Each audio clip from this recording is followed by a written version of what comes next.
Good evening, students. Today we have to start the new chapter that is a group 15. That is sorry P block. P block में सबसे पहले हम करेंगे group 15 nitrogen family. But उसको start करने से पहले कुछ बेसिक फंडामेंटल्स हैं जो अगेन एंड अगेन रिपीट होंगे. ये फंडामेंटल्स आए थे क्लासिफिकेशन ऑफ एलिमेंट्स जो थर्ड चैप्टर था, प्योरिसिटी एंड प्योरिक टेबल. वो अगेन एंड अगेन रिपीट होंगे. तो सबसे पहले तो मैं जो क्लासिफिकेशन ऑफ एलिमेंट्स है या प्योरिसिटी इन द प्योरिक टेबल, उसके कुछ फंडामेंटल कॉन्सेप्ट्स आपके मैं क्लियर करूंगा, क्योंकि ये कॉन्सेप्ट आपके अगेन एंड अगेन रिपीट होंगे. ये पी ब्लॉक में भी आएंगे हर ग्रुप में. आफ्टर दैट ये डी एंड एफ ब्लॉक में भी आएंगे.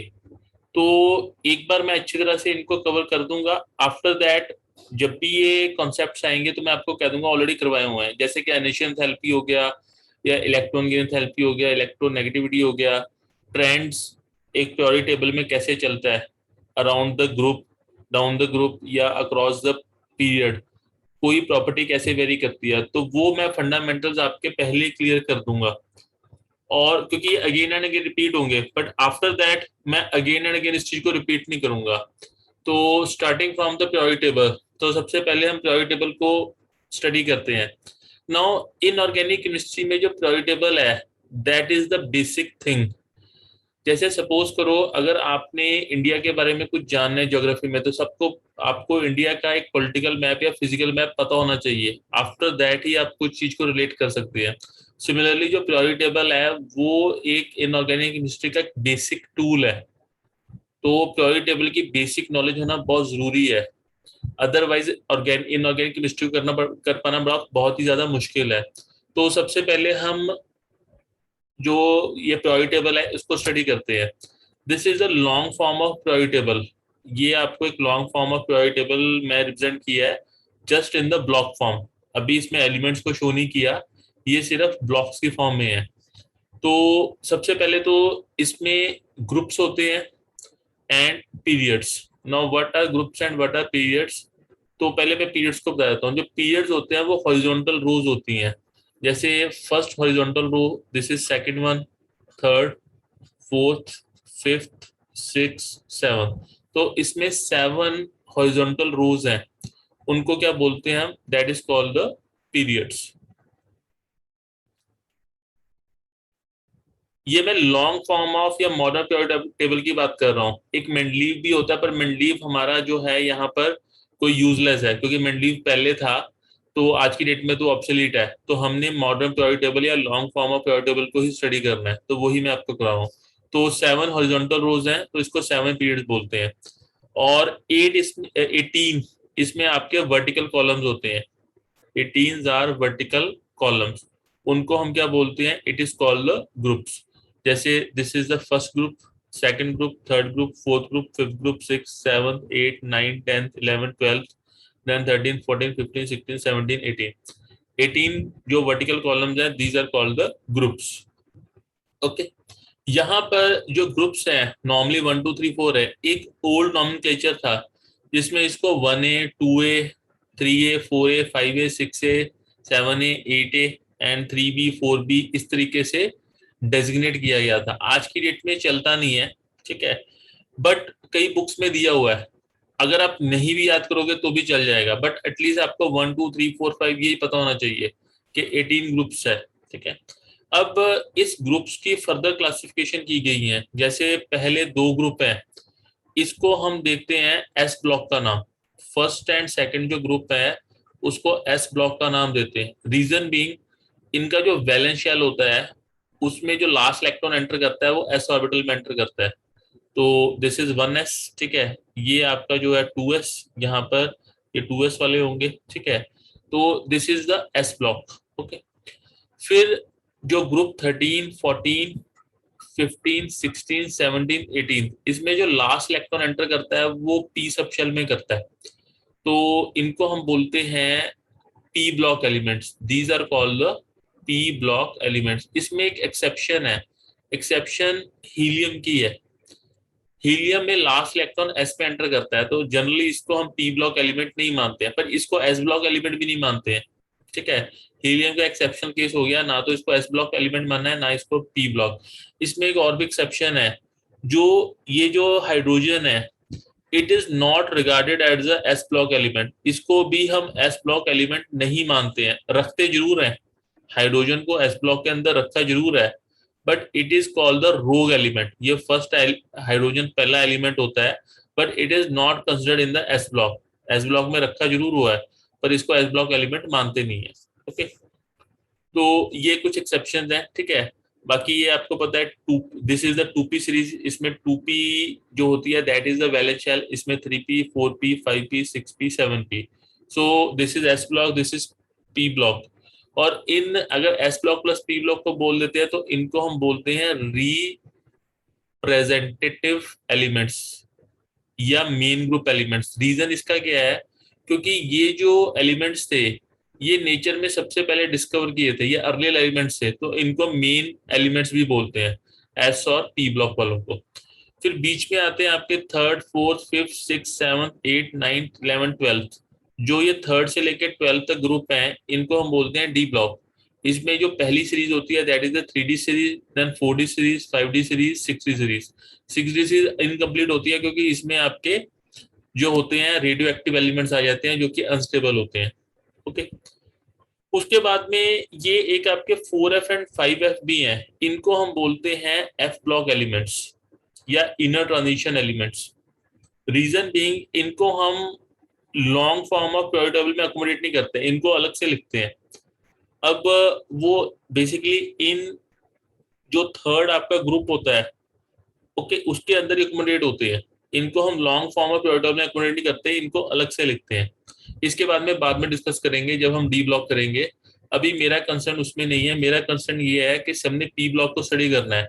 एस ब्लॉक में फर्स्ट एंड सेकंड ग्रुप को हमने स्टडी कर लिया था +1 में, फिर उसमें जो आपका 13th एंड 14th ग्रुप है, ठीक है, 13 बोरॉन फैमिली थी, 14 कार्बन फैमिली थी, ये हमने +1 में स्टडी कर ली थी। 15 16 17 18 इनको हमने स्टडी करना है।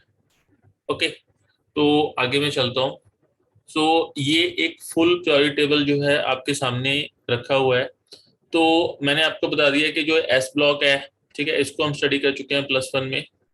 उसमें पी ब्लॉक में भी हमने बोरॉन और कार्बन फैमिली, जैसे बोरॉन से स्टार्ट होता है तो उसको बोलते हैं बोरॉन फैमिली, और जो कार्बन से स्टार्ट होता है तो इसको बोलते हैं कार्बन फैमिली। ये हम स्टडी ऑलरेडी कर चुके हैं, तो ये नहीं करेंगे। तो नाइट्रोजन फैमिली को हमने स्टडी करना है,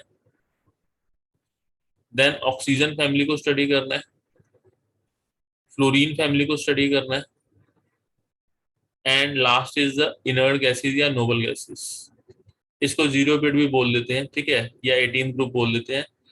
इनर्ट गैस या नोबल गैसेस को स्टडी करना है। तो हमने बेसिकली ये 4 जो ग्रुप्स हैं उसको पी ब्लॉक में स्टडी करना है। ओके, तो यहाँ पे जो नाइट्रोजन फैमिली है ये सबसे बड़ी है। नाइट्रोजन फैमिली में मैक्सिमम आपके कंपाउंड्स आएंगे, सबसे बड़ा जो है वो नाइट्रोजन फैमिली होगी। ऑक्सीजन फैमिली में इतने ज्यादा कंपाउंड नहीं है, फ्लोरीन में और भी कम है, और जो इनर्ट गैस फैमिली है ये तो बहुत ही छोटी है। मेजर फोकस जो होगा वो नाइट्रोजन फैमिली भी होगा, ठीक है, ये मैक्सिमम आपकी बड़ी होगी। ओके, आगे चलते हैं। नाउ अब यहाँ पे मैं कुछ बेसिक कॉन्सेप्ट्स को और आपको बताऊंगा जो अगेन एंड अगेन इसमें यूज होंगे। एक बार मैं इसको डिस्कस करूंगा, फिर उसके बाद में मैं इसको डिस्कस नहीं करूंगा। तो सबसे पहले कॉन्सेप्ट आता है आयनेशन एनर्जी का, आयनेशन पोटेंशियल का, आयनेशन थैलेपी का। ये तीनों का मतलब एक ही है, ठीक है। आई ई से डोनेट कर देते हैं या आई डॉट पी डॉट से कर देते हैं। आयनेशन एंथैल्पी, आयनेशन एनर्जी या आयनेशन पोटेंशियल एक ही मतलब है। नाउ सबसे पहले तो इसकी डेफिनेशन को करते हैं। What is the definition? It is the minimum amount of energy required to remove an electron from the outer most shell of an isolated gaseous atom. हमें जैसे एक दिस इज द न्यूक्लियस जो कि positively charge है और इसके आसपास negatively charge electrons हैं, इनके बीच में एक इलेक्ट्रोस्टैटिक फोर्स ऑफ अट्रैक्शन होता है।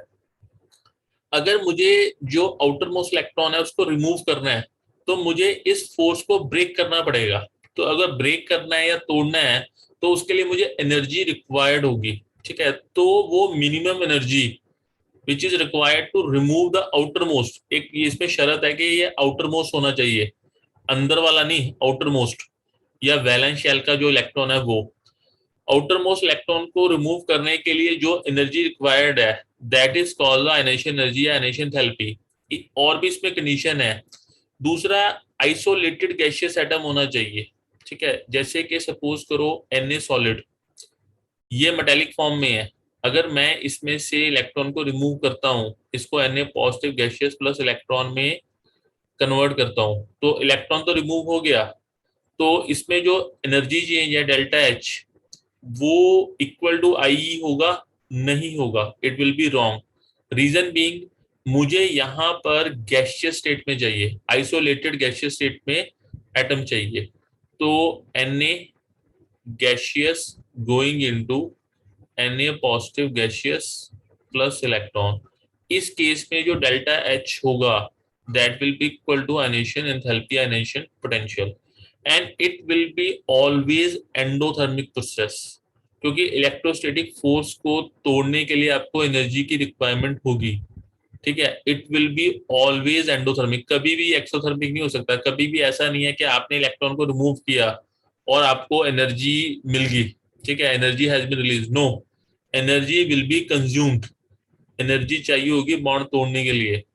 तो ionisation energy it is always positive, कभी भी नेगेटिव नहीं हो सकती। अगर किसी प्रोसेस में नेगेटिव है तो वो गलत है, that is not ionisation energy, वो कुछ और ही है। वन मोर थिंग, यहाँ पर एक चीज का भी ध्यान रखना कि जैसे O2 गैसियस है, यहां से आप इलेक्ट्रॉन निकाल रहे हो, O2 positive plus electron gaseous, तो ये भी ठीक नहीं है। ये आपका मॉलिक्यूल में से आप इलेक्ट्रॉन निकाल रहे हो, तो ये ionisation enthalpy of oxygen atom नहीं है, ठीक है। आपको पहले ऑक्सीजन का जो बॉन्ड है उसको तोड़ना पड़ेगा, उसको तोड़ के आप ऑक्सीजन एटम की फॉर्म में लेके आओगे, उसके बाद जब इसमें से इलेक्ट्रॉन निकालोगे तब इसकी क्या होगी, आयनेशन थेरेपी होगी। ओके, तो आपको मॉलिक्यूल फॉर्म में इलेक्ट्रॉन नहीं निकालना, उसको पहले गैसियस फॉर्म में लेके आना है, उसके बाद में से इलेक्ट्रॉन उसका रिमूव करना है। तो जितना एनर्जी रिक्वायर्ड होगा that will be called the ionisation energy, ionisation therapy. ये थर्मोडायनेमिक्स में भी हमने किया था +1 में, ठीक है। उसके बाद में कॉन्सेप्ट आता है सक्सेसिव आयनेशन पोटेंशियल का या सक्सेसिव आयनेशन थेरेपी का। इसका मतलब क्या होता है कि जो वैलेंस शेल में जरूरी नहीं एक इलेक्ट्रॉन हो, 3 इलेक्ट्रॉन भी हो सकते हैं। जैसे एल्यूमिनियम का केस है, एल्यूमिनियम का 13 होता है एटॉमिक नंबर, तो अगर इसकी कॉन्फ़िगरेशन लिखता हूं तो it is 1s2 2s2 2p6 3s2 3p1। अब इसकी जो वैलेंस शेल है that is 3, third is a valence shell, उसमें इलेक्ट्रॉन कितने हैं, 3 वैलेंस इलेक्ट्रॉन्स हैं। तो इसमें से 3 इलेक्ट्रॉन निकल सकते हैं। तो सबसे पहले जो आउटर मोस्ट इलेक्ट्रॉन है जो 3p1 में है, इसको मैं रिमूव करूंगा। तो 283 लिखा हुआ है, तो इलेक्ट्रॉन को रिमूव किया तो कितने रह गए, 2a2। अब जब इलेक्ट्रॉन को रिमूव कर दिया इसमें से, तो इसकी कॉन्फ़िगरेशन बन गई 1s2 2s2 2p6 3s2, ठीक है। 3p में से इलेक्ट्रॉन निकल ही गया। अब इस प्रोसेस में जो एनर्जी रिक्वायर्ड है it will be called IE1, उसको बोलूंगा आयनेशन एंथैल्पी 1। पर अभी भी 2 इलेक्ट्रॉन पेंडिंग है वैलेंस शेल में, तो और निकाल सकता हूं मैं, ठीक है, IE2। तो उसके लिए जो एंथैल्पी होगी that is 1s2 2s2 2p6 3s1, ये कॉन्फ़िगरेशन बन गई। एक और इलेक्ट्रॉन निकाल लेता हूँ, तो दिस विल बी IE3। तो 1s2 2s2 2p6। ओके, अब ये IE3 IE2 और IE1 में क्या रिलेशन है।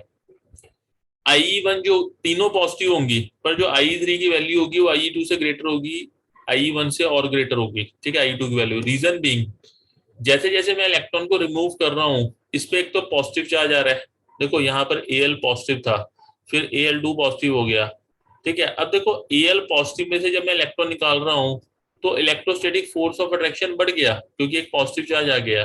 फिर Al2 पॉजिटिव में से इलेक्ट्रॉन निकाल रहा हूँ तो और ज्यादा पॉजिटिव चार्ज आ गया, बढ़ गया, तो इलेक्ट्रॉन निकालना और मुश्किल हो गया। तो नेचुरली है I3 की वैल्यू I2 से ग्रेटर होगी और I2 की I1 से ग्रेटर, तो ये तो ठीक है, और तीनों पॉजिटिव। फिर मैं सपोज करो जो मेरे पास ये बना Al3 पॉजिटिव, Al3 पॉजिटिव की कॉन्फ़िगरेशन क्या है, 1s2 2s2 2p6।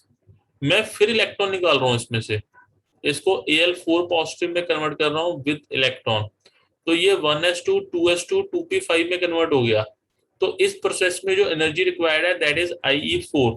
नाउ जो ये IE4 की वैल्यू होगी ये पॉजिटिव होगी, इसमें तो कोई शक नहीं है, बट जो इसकी वैल्यू होगी it will be very very high as compare to I3। Reason being, अब ये जो कॉन्फ़िगरेशन है इसमें 8 इलेक्ट्रॉन्स आ रहे हैं आउटर मोस्ट में। अब यहाँ पर जो 2 है वो आउटर मोस्ट शेल बन गया इसका, और इसमें इलेक्ट्रॉन कितने हैं 8, यानी कि इसकी नोबल गैस कॉन्फ़िगरेशन है। जो नोबल गैस कॉन्फ़िगरेशन या इनर्ट गैस कॉन्फ़िगरेशन होती है ये हाईली स्टेबल होती है। इसमें से इलेक्ट्रॉन निकालना आसान काम नहीं है। अगर इलेक्ट्रॉन निकाल रहे हैं तो मुझे बहुत ज्यादा एनर्जी की रिक्वायरमेंट होगी। तो देयरफॉर एक सडन जंप आता है due to inert gas configuration. जब भी इनर्ट गैस कॉन्फ़िगरेशन में से आपको इलेक्ट्रॉन निकालना है तो आपको बहुत ज्यादा एनर्जी की रिक्वायरमेंट होगी। इस चीज का हमेशा ध्यान रखना। कभी भी इनर्ट गैस में से अगर आप इलेक्ट्रॉन निकालोगे तो there will be sudden jump in the ionisation enthalpy. Okay, तो देयर फोर यहाँ पे ये वैलेंस शेल लिखा हुआ, valence shell has been change, but ये नोबल गैस बन गया। ठीक है, इनर्ट गैस कॉन्फ़िगरेशन है इसलिए there will be sudden jump in the ionisation enthalpy. तो एक तो ये आयनाइजेशन एंथैल्पी हमेशा बढ़ती जाएगी। ठीक है, और अगर नोबल गैस में से आप निकाल रहे हो तो और ज्यादा आपकी आयनाइजेशन एंथैल्पी होगी। तो this is the concept of successive ionisation enthalpy, और ये हर जगह वैलिड है। फिर उसके बाद में आता है कौन कौन से ऐसे फैक्टर हैं जो आयनाइजेशन एंथैल्पी को मैटर करते हैं या इफेक्ट करते हैं। तो सबसे पहले तो आता है आपका एटॉमिक साइज या number of shells. Now greater is the size of atom, easier is the removal of the valence electron, hence energy required is less. अब ये बिल्कुल ही सिंपल फंडा है। जैसे सपोज करो मैं पहला ग्रुप, पहला वो लेता हूँ, आपका ग्रुप लेता हूँ, तो लिथियम, फिर उसके बाद में सोडियम, फिर उसके बाद में पोटेशियम, फिर उसके बाद में रुबिडियम, सीजियम। इसमें आपका 3, 11, 19, 37 and this is your 55। Now सब में 1 1 वैलेंस इलेक्ट्रॉन है। ठीक है, बट यहाँ पर किसमें प्रेजेंट है 1s2 2s1 में। ओके, यहाँ पे 3s1 में, यहाँ पे 4s1 में, this is 5s1, this is 6s1। सारे पास 1 1 इलेक्ट्रॉन है, बट यहां से सीजियम से इलेक्ट्रॉन निकालना सबसे आसान होगा। रीजन बीइंग, जितना बड़ा साइज होगा जो इलेक्ट्रोस्टैटिक फोर्स ऑफ अट्रैक्शन है वो उतना कम होगा, क्योंकि जो आर है R raise to power square होता है। ये आपको पता है इलेक्ट्रोस्टैटिक फोर्स ऑफ जो अट्रैक्शन होता है या रिपल्शन होता है, it decreases with distance. R raise to power 2 होगा, आर स्केयर होगा। तो देयर फोर जितना ज्यादा दूर होगा इलेक्ट्रॉन उतना weak electrostatic force of attraction होगा, और इलेक्ट्रॉन को रिमूव करना उतना ही आसान होगा। ठीक है, तो जितना बड़ा एटॉमिक साइज है उतना ही कम आपके आयनाइजेशन एंथैल्पी होगी। तो पहला रूल तो ये है, जितना बड़ा साइज उतना कम आयनाइजेशन एंथैल्पी, उतना इलेक्ट्रॉन को निकालना आसान। Second is the nuclear charge. Now what is the nuclear charge? It is a simply number of protons in the nucleus. देखो, जो न्यूक्लियस में दो टाइप के पार्टिकल होते हैं, कौन कौन से होते हैं? एक तो होते हैं न्यूट्रॉन, और दूसरे कौन से होते हैं? दूसरे होते हैं आपके प्रोटॉन। न्यूट्रॉन पे तो कोई चार्ज है ही नहीं, प्रोटॉन पे आपका पॉजिटिव चार्ज है। तो उसी वजह से उस चार्ज को क्या बोलते हैं? Nuclear charge. तो जितने ज्यादा नंबर ऑफ प्रोटॉन्स होंगे न्यूक्लियस में उतना ज्यादा आपका न्यूक्लियर चार्ज होगा, और जितना ज्यादा न्यूक्लियर चार्ज होगा, जितना ज्यादा पॉजिटिव चार्ज होगा, उतना ज्यादा फोर्स ऑफ अट्रैक्शन होगा between the nucleus and the electrons present in the outer most shell. Greater is the charge, greater is the attraction between nucleus and electrons present in the outermost shell. So removal of electron is more difficult. उतना ही आपका electron का जो removal है, ठीक है, वो मुश्किल होगा। जैसे सपोज करो मैग्नीशियम की बात करते हैं और बात करते हैं हम सल्फर की। अब यहाँ पे देखो मैग्नीशियम की कॉन्फ़िगरेशन है 1s2 2s2 2p6 3s2, क्योंकि 12 इज द एटॉमिक नंबर। और अगर मैं सल्फर की बात करता हूं तो it is 1s2 2s2 2p6 3s2 3p4। अब यहाँ पे वैलेंस शेल चेंज नहीं हुआ, वो थर्ड इस केस में भी है, थर्ड इस केस में भी है, बट जो न्यूक्लियस के अंदर प्रोटॉन्स हैं इसके अंदर 12 है, इसके अंदर 16 है। तो 16 प्रोटॉन्स यानी कि 16 पॉजिटिव चार्ज है। Now positive charge is more, पर डिस्टेंस चेंज नहीं हुआ, डिस्टेंस उतना ही है, क्योंकि ये भी थर्ड है, ये भी थर्ड है। तो आपका F physical to Q1 Q2 upon R square. R में तो कोई फर्क पड़ा नहीं, क्योंकि ये भी थर्ड है, ये भी थर्ड है, बट यहाँ पर Q1 में फर्क पड़ गया, क्योंकि न्यूक्लियर चार्ज आपका बढ़ गया। तो देयरफॉर सल्फर के अंदर मोर इलेक्ट्रोस्टैटिक फोर्स ऑफ अट्रैक्शन होगा। अगर मोर इलेक्ट्रोस्टैटिक फोर्स ऑफ अट्रैक्शन होगा तो इलेक्ट्रॉन को रिमूव करना भी मुश्किल होगा, यानी कि न्यूक्लियर चार्ज जितना ज्यादा है उतना आपका इनिशियल एंथैल्पी भी है, प्रोवाइडेड डिस्टेंस सेम रहे इन द सेम शेल। अगर शेल डिफरेंट पड़ गया, ठीक है, अगर शेल में साइज बढ़ गया, जैसे हमने पिछला केस किया था, जो सीजियम के केस में देखो, यहाँ पे 55 है और यहाँ पे 3 है, यहाँ पर न्यूक्लियर चार्ज बढ़ गया, ठीक है, न्यूक्लियर चार्ज बढ़ गया, बट जो साइज का इम्पैक्ट है वो न्यूक्लियर चार्ज को डोमिनेट कर गया। बट इस केस में साइज नहीं बढ़ पा रहा, क्योंकि सेम शेल है, पर न्यूक्लियर चार्ज जो है वो बढ़ रहा है। तो देयर फोर जो सल्फर का साइज है, ठीक है, एक तो साइज भी छोटा होगा, दूसरा यहाँ से इलेक्ट्रॉन को निकालना भी उतना ही मुश्किल होगा। दोनों फैक्टर आ गए। फिर थर्ड इज द शील्डिंग या स्क्रीनिंग इफेक्ट। अब ये शील्डिंग या स्क्रीनिंग इफेक्ट क्या है? ये अगेन एंड अगेन कॉन्सेप्ट आपका रिपीट होता है, ठीक है, +1 में मैंने करवाया हुआ है, पर मैं इसको रिपीट करता हूँ। पहले तो मैं स्क्रीनिंग इफेक्ट होता है क्या उसको क्लियर करूंगा, फिर स्क्रीनिंग इफेक्ट की इम्प्लीकेशन क्या है आयनीशन एंथैल्पी पे उसको समझाएंगे। तो पहले स्क्रीनिंग इफेक्ट क्या है इसको समझ लेते हैं, क्योंकि अगेन एंड अगेन ये कॉन्सेप्ट आएगा। तो पहले शील्डिंग इफेक्ट को समझते हैं क्या होता है। जो शील्डिंग इफेक्ट होता है ये मल्टी इलेक्ट्रॉनिक सिस्टम में काम करता है। जैसे हाइड्रोजन है, वहां पे इसका कोई रोल नहीं है, क्योंकि सिंगल इलेक्ट्रॉन है। नाउ मल्टी इलेक्ट्रॉनिक स्पीशीज में क्या इशू है? मल्टी इलेक्ट्रॉनिक स्पीशीज में आपके नंबर ऑफ शेल्स होंगे, ठीक है, एंड सब शेल्स होंगे जिसमें इलेक्ट्रॉन्स आपके फिल्ड होंगे, ओके, क्योंकि मल्टी इलेक्ट्रॉन है। अब वहां पे क्या होगा, जो इलेक्ट्रॉन्स हैं they are attracted towards the nucleus as well repelled by each other. अब ऐसा क्यों है? देखो, दिस इज द न्यूक्लियस जो कि पॉजिटिव चार्ज है। अब यहाँ पे this is the electron, this is the electron, this is electron जो कि फर्स्ट शेल में है। फिर उसके इलेक्ट्रॉन ये हो गया, ये हो गया, ठीक है, मैंने शेल शो किए हैं, इसके अंदर सब शेल भी होंगे, ओके। ये एक रफ सा डायग्राम बनाया हुआ है, तो उसमें इलेक्ट्रॉन प्रेजेंट है। अब देखो ध्यान से, जैसे कि इसको पहली शेल मान लेता हूं, इसको सेकंड शेल मान लेता हूं। अब जो ये इलेक्ट्रॉन है, ठीक है, इसका फोर्स ऑफ अट्रैक्शन है, ठीक है, towards the nucleus, that is okay. अब इन इलेक्ट्रॉन्स की बात करता हूं, इनका भी फोर्स ऑफ अट्रैक्शन है, ठीक है, क्योंकि ये नेगेटिव चार्ज है और ये आपके पॉजिटिव है। बट इनके साथ एक प्रॉब्लम है, इन इलेक्ट्रॉन्स के साथ में ये रिपल्शन भी फेस करते हैं। क्यों? क्योंकि ये जो इलेक्ट्रॉन्स पहले आपके शेल में बैठे हुए हैं, ठीक है, ये इनको रिपेल भी कर रहे हैं, they are repelling. So these electron जो कि सेकंड में है, these are subjected to the attraction but they are subjected to the repulsion also, okay. तो जब इनको रिपेल कर रहे हैं तो साइज को ये थोड़ा इंक्रीज करते हैं, ठीक है। अब इसको एक और नाम भी देते हैं, इसको बोलते हैं शील्डिंग इफेक्ट। शील्ड का मतलब क्या है? ये जो सेकेंड शेल में इलेक्ट्रॉन बैठे हुए हैं, इनका काम क्या है कि ये इसके साथ अट्रैक्टिव फोर्स बनाए, ओके।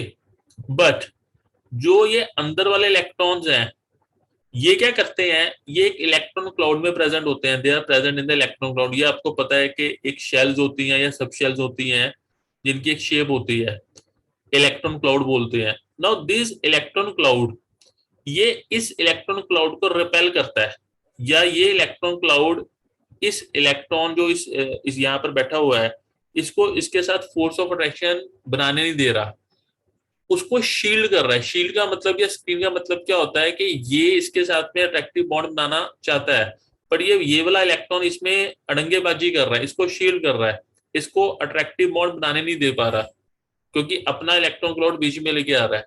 इसको बोलते हैं शील्डिंग इफेक्ट। एक decrease in force of attraction हो गया between nucleus and the valence shell, ठीक है, due to presence of this inner electron, इसको बोलते हैं shielding effect. The decrease in the force of attraction between the nucleus and the valence shell is due to the presence of inner shell electrons. It is called the shielding effect or screening effect. यानी कि इन electrons को जितना attraction feel करना चाहिए था वो उतना feel नहीं कर पा रहे, क्योंकि ये वाले इलेक्ट्रॉन इनको धक्का मार के दूर कर रहे हैं, तो there is less force of attraction. ठीक है, इस चीज को बोलते हैं शील्डिंग इफेक्ट या स्क्रीनिंग इफेक्ट। तो यहाँ पर एक कॉन्सेप्ट आता है न्यूक्लियर चार्ज का। अगर ये इलेक्ट्रॉन्स नहीं होते तो पूरा पूरा न्यूक्लियर चार्ज जो है, ये वाला जो न्यूक्लियस का न्यूक्लियर चार्ज है, पूरा पूरा यहाँ पे काम करता। ठीक है, the force of attraction to all the electrons from the nucleus that is TNC.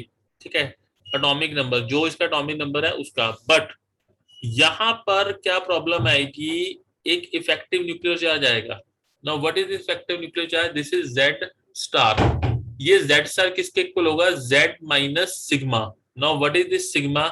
This sigma is the screening constant. ठीक है, या शील्डिंग कांस्टेंट। क्यों? क्योंकि ये वाले इलेक्ट्रॉन इनको रिपेल कर रहे हैं, उतना फोर्स ऑफ अट्रैक्शन से इसको फील नहीं होने दे रहे, क्योंकि बीच में ये अपना इलेक्ट्रॉन क्लाउड से इंटरफेयर कर रहे हैं। तो जो नेट न्यूक्लियर चार्ज है वो क्या होगा? वो आपका डिक्रीज कर जाएगा। ठीक है, तो जेड स्टार क्या होगा? Z star is equal to Z minus sigma, where sigma is the screening constant. अब ये जो सिग्मा होता है ये डिपेंड किस पे कर रहा है? स्क्रीनिंग कांस्टेंट किस चीज पे डिपेंड करता है? सबसे पहले तो ये डिपेंड करता है आपके number of inner shell electron से। More is the number of inner shell electron, more will the value of sigma. बिल्कुल ठीक बात है, जितने जितने ज्यादा यहाँ पर इलेक्ट्रॉन होंगे उतना ज्यादा रिपल्शन फील कराएंगे। तो more is the number of electrons, ठीक है, inner shell electron, more will the value of screening constant. और सेकंड इसमें आता है आपका शेप ऑफ ऑर्बिटल। आपकी जो ऑर्बिटल की शेप है वो भी डिपेंड करती है। जो आपका एस होता है, एस के अंदर जो इलेक्ट्रॉन क्लाउड होता है वो स्फेरिकल सिमेट्रिकल होता है। ठीक है, कंसंट्रेटेड होता है। अगर ये कंसंट्रेटेड इलेक्ट्रॉन क्लाउड है, देखो अगर ये यहाँ पर एक कंसंट्रेटेड इलेक्ट्रॉन क्लाउड है, जस्ट वन,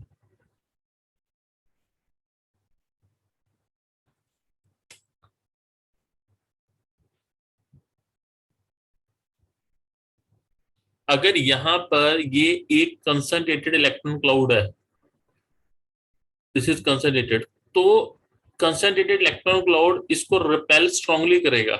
बट सपोज करो ये एक डिफ्यूज्ड इलेक्ट्रॉन क्लाउड है जिसकी की जो डेंसिटी है वो यूनिफॉर्म नहीं है या डिफ्यूज्ड है, तो नेचुरली है जो ये वाला इलेक्ट्रॉन है इसको ये स्ट्रांगली रिपेल नहीं कर पाएगा।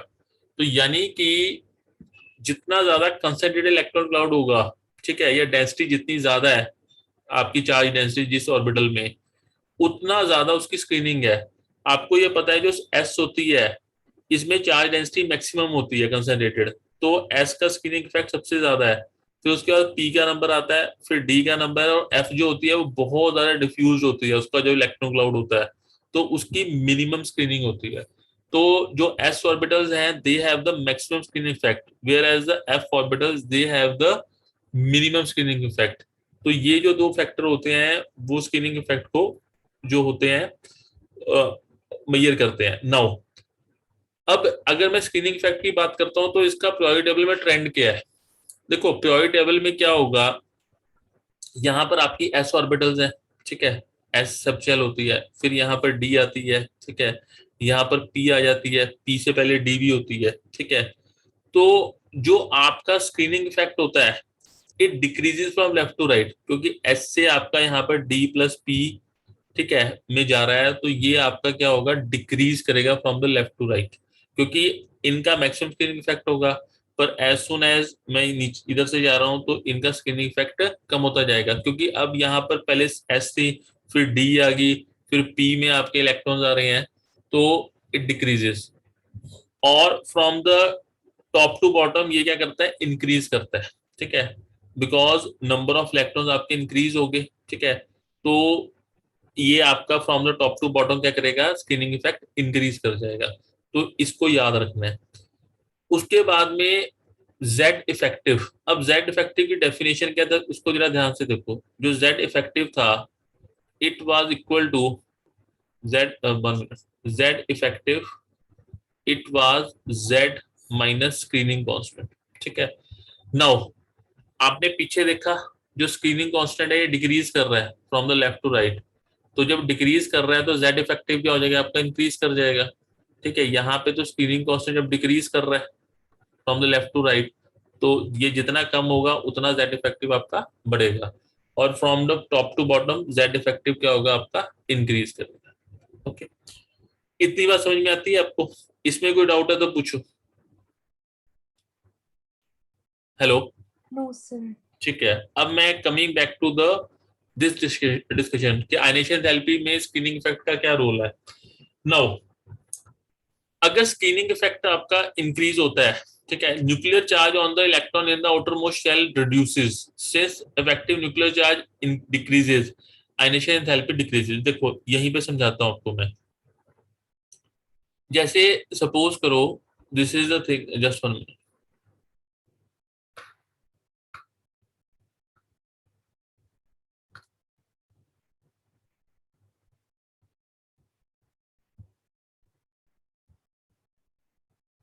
जैसे सपोज करो ये चीज है, अब यहाँ पर जितना ज्यादा यहाँ पर स्क्रीनिंग इफेक्ट होगा, ठीक है, ज्यादा से ज्यादा स्क्रीनिंग इफेक्ट होगा, उतना ज्यादा क्या होगा, ये इसको पुश करेगा, धक्का मारेगा, तो इसको दूर भगाएगा। जब ये इसको दूर भगाएगा तो इलेक्ट्रॉन निकालना तो इजी हो जाएगा, जितना दूर जितना भगाएगा न्यूक्लियस से उतना लेस फोर्स ऑफ अट्रैक्शन होगा, तो उतना ज्यादा आपका इजी होगा, आयनेशन एंथैल्पी उतनी कम होगी।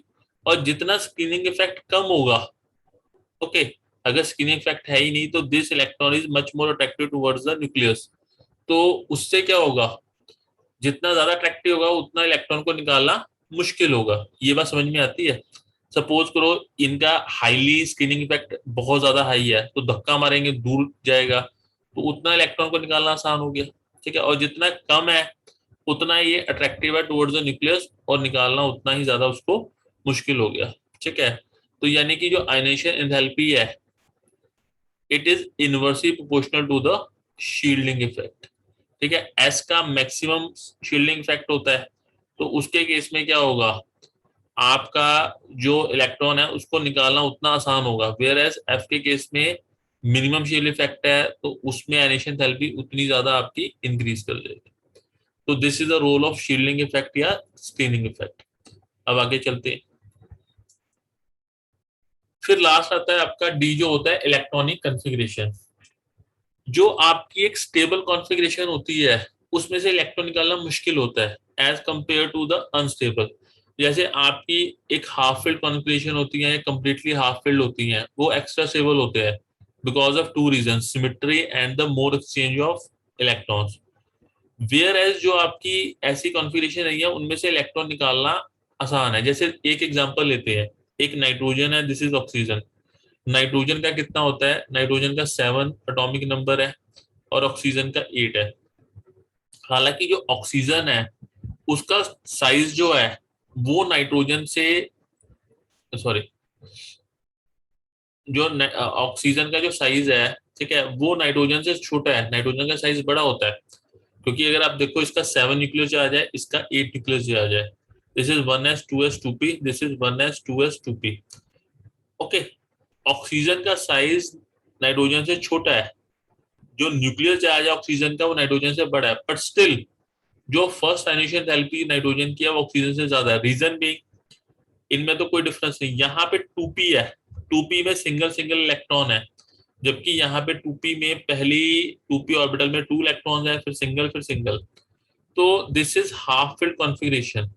जो हाफ फील्ड कॉन्फ़िगरेशन होती हैं वो स्टेबल होती हैं, दीज आर हाईली स्टेबल, तो वहां से इलेक्ट्रॉन रिमूव कर पाना बहुत ही ज्यादा मुश्किल होता है।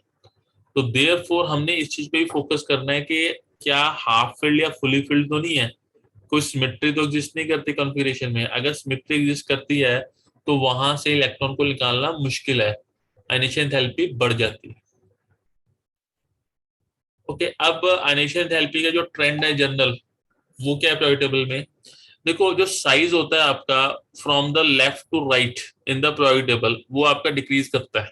ठीक है, तो आयनेशन एंथैल्पी क्या होती है, वो आपकी इंक्रीज करती है। ओके, न्यूक्लियर चार्ज आपका बढ़ रहा है, greater than nuclear, so it is difficult to remove electron, so ionisation enthalpy increases from the left to right. और नीचे जाते हुए क्या होता है, आपका एटॉमिक साइज आपका इंक्रीज होता है, और इफेक्टिव न्यूक्लियर चार्ज बहुत ही कम इंक्रीज होता है, तो आयनेशन एंथैल्पी क्या होगी आपकी, डिक्रीज करेगी। ठीक है, तो ये आपको जनरल ट्रेंड पता होना चाहिए कि ionisation energy increases from the left to right in the periodic table और ionisation decreases from top to bottom. ये अगेन एंड अगेन आपको रिपीट होगा और ये मैं बार बार नहीं बताऊंगा। अगर इसमें कोई प्रॉब्लम है तो अभी पूछो।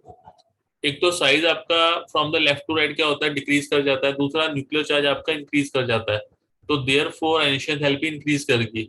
और नीचे जाते हुए आपका इफेक्टिव न्यूक्लियर चार्ज बहुत ही कम इंक्रीज होता है, पर एटॉमिक साइजेस बहुत बढ़ जाते हैं। From the top to bottom जो आयनेशन एनर्जी होती है वो आपकी डिक्रीज कर जाती है। तो ये क्लियर है इतना? इसमें कोई डाउट है तो पूछो। सब क्लियर है। द नेक्स्ट जो अपना टॉपिक है that is electron gain therapy या इलेक्ट्रॉन एफिनिटी। इनमें इलेक्ट्रॉन गेन थेरेपी या इलेक्ट्रॉन एफिनिटी में स्लाइटली डिफरेंस है, वो क्या है वो बाद में बताता हूँ। पहले इलेक्ट्रॉन गेन थेरेपी क्या होती है उसको देख लेते हैं। When an electron is added to a neutral gaseous atom X या isolated gaseous atom to convert into negative ion, the enthalpy change accompanying the process is defined as the electron gain therapy। कोई भी electron को जब भी हम एक isolated या neutral gaseous atom में ऐड करते हैं ताकि ये नेगेटिव आयन में कन्वर्ट हो जाए, तो उस प्रोसेस को आप बोलते हैं इलेक्ट्रॉन गेन एंथैल्पी। ओके, जो एंथैल्पी चेंज उसमें आता है, जैसे एक्स गैसियस प्लस इलेक्ट्रॉन, ये एक आइसोलेटेड गैसियस एटम है, तो इसमें इसको एक्स नेगेटिव बना दिया, तो इसमें जो भी आपका एंथैल्पी चेंज है delta H, it will be called delta H E G. ठीक है, तो जनरली ये नेगेटिव होता है, बट जनरली बोल रहा हूं, जनरली नेगेटिव होता है, but it can be delta H E G can be zero also और delta H E G can be positive also. मैं अगेन रिपीट कर रहा हूँ, जनरली क्या होता है जब भी एक बॉन्ड बनता है इलेक्ट्रॉन न्यूक्लियस के अंदर तो एनर्जी रिलीज होती है, तो डेल्टा एच जनरली नेगेटिव होता है, पर ऐसा जरूरी नहीं है। कई केसेस में जीरो भी होता है, कई केसेस में पॉजिटिव भी हो सकता है। इनर्ट गैसेस के केस में पॉजिटिव होता है। ठीक है, तो इस चीज का ध्यान रखना है, ये हमेशा नेगेटिव नहीं होगा, it may be positive. It provides a measure of ease with which an atom adds an electron to form ion. देखो अगर नेगेटिव प्रोसेस है तो ईज है, बहुत आसानी से इलेक्ट्रॉन ऐड हो रहा है, और जितना ज्यादा नेगेटिव है उतना ज्यादा आसानी से हो रहा है। बट अगर जीरो है तो फिर तो ना तो कोई उसकी एफिनिटी है ना ही कोई रिपल्शन है, और अगर डेल्टा जी जी पॉजिटिव है तो इलेक्ट्रॉन को ऐड करना आसान काम नहीं है इसमें। ओके, ये नोबल गैसेस के केसेस में होता है। फिर एक आती है जी electron affinity. Now electron affinity और इलेक्ट्रॉन गेन थेरेपी में क्या फर्क है? कोई ज्यादा फर्क नहीं है। A gaseous plus electron going into a negative gaseous plus Q. ठीक है, यहां पर इसको ई का नाम दे दिया। ठीक है, या ए गैसियस पर electron going into a negative gaseous, this is delta E G that is minus Q.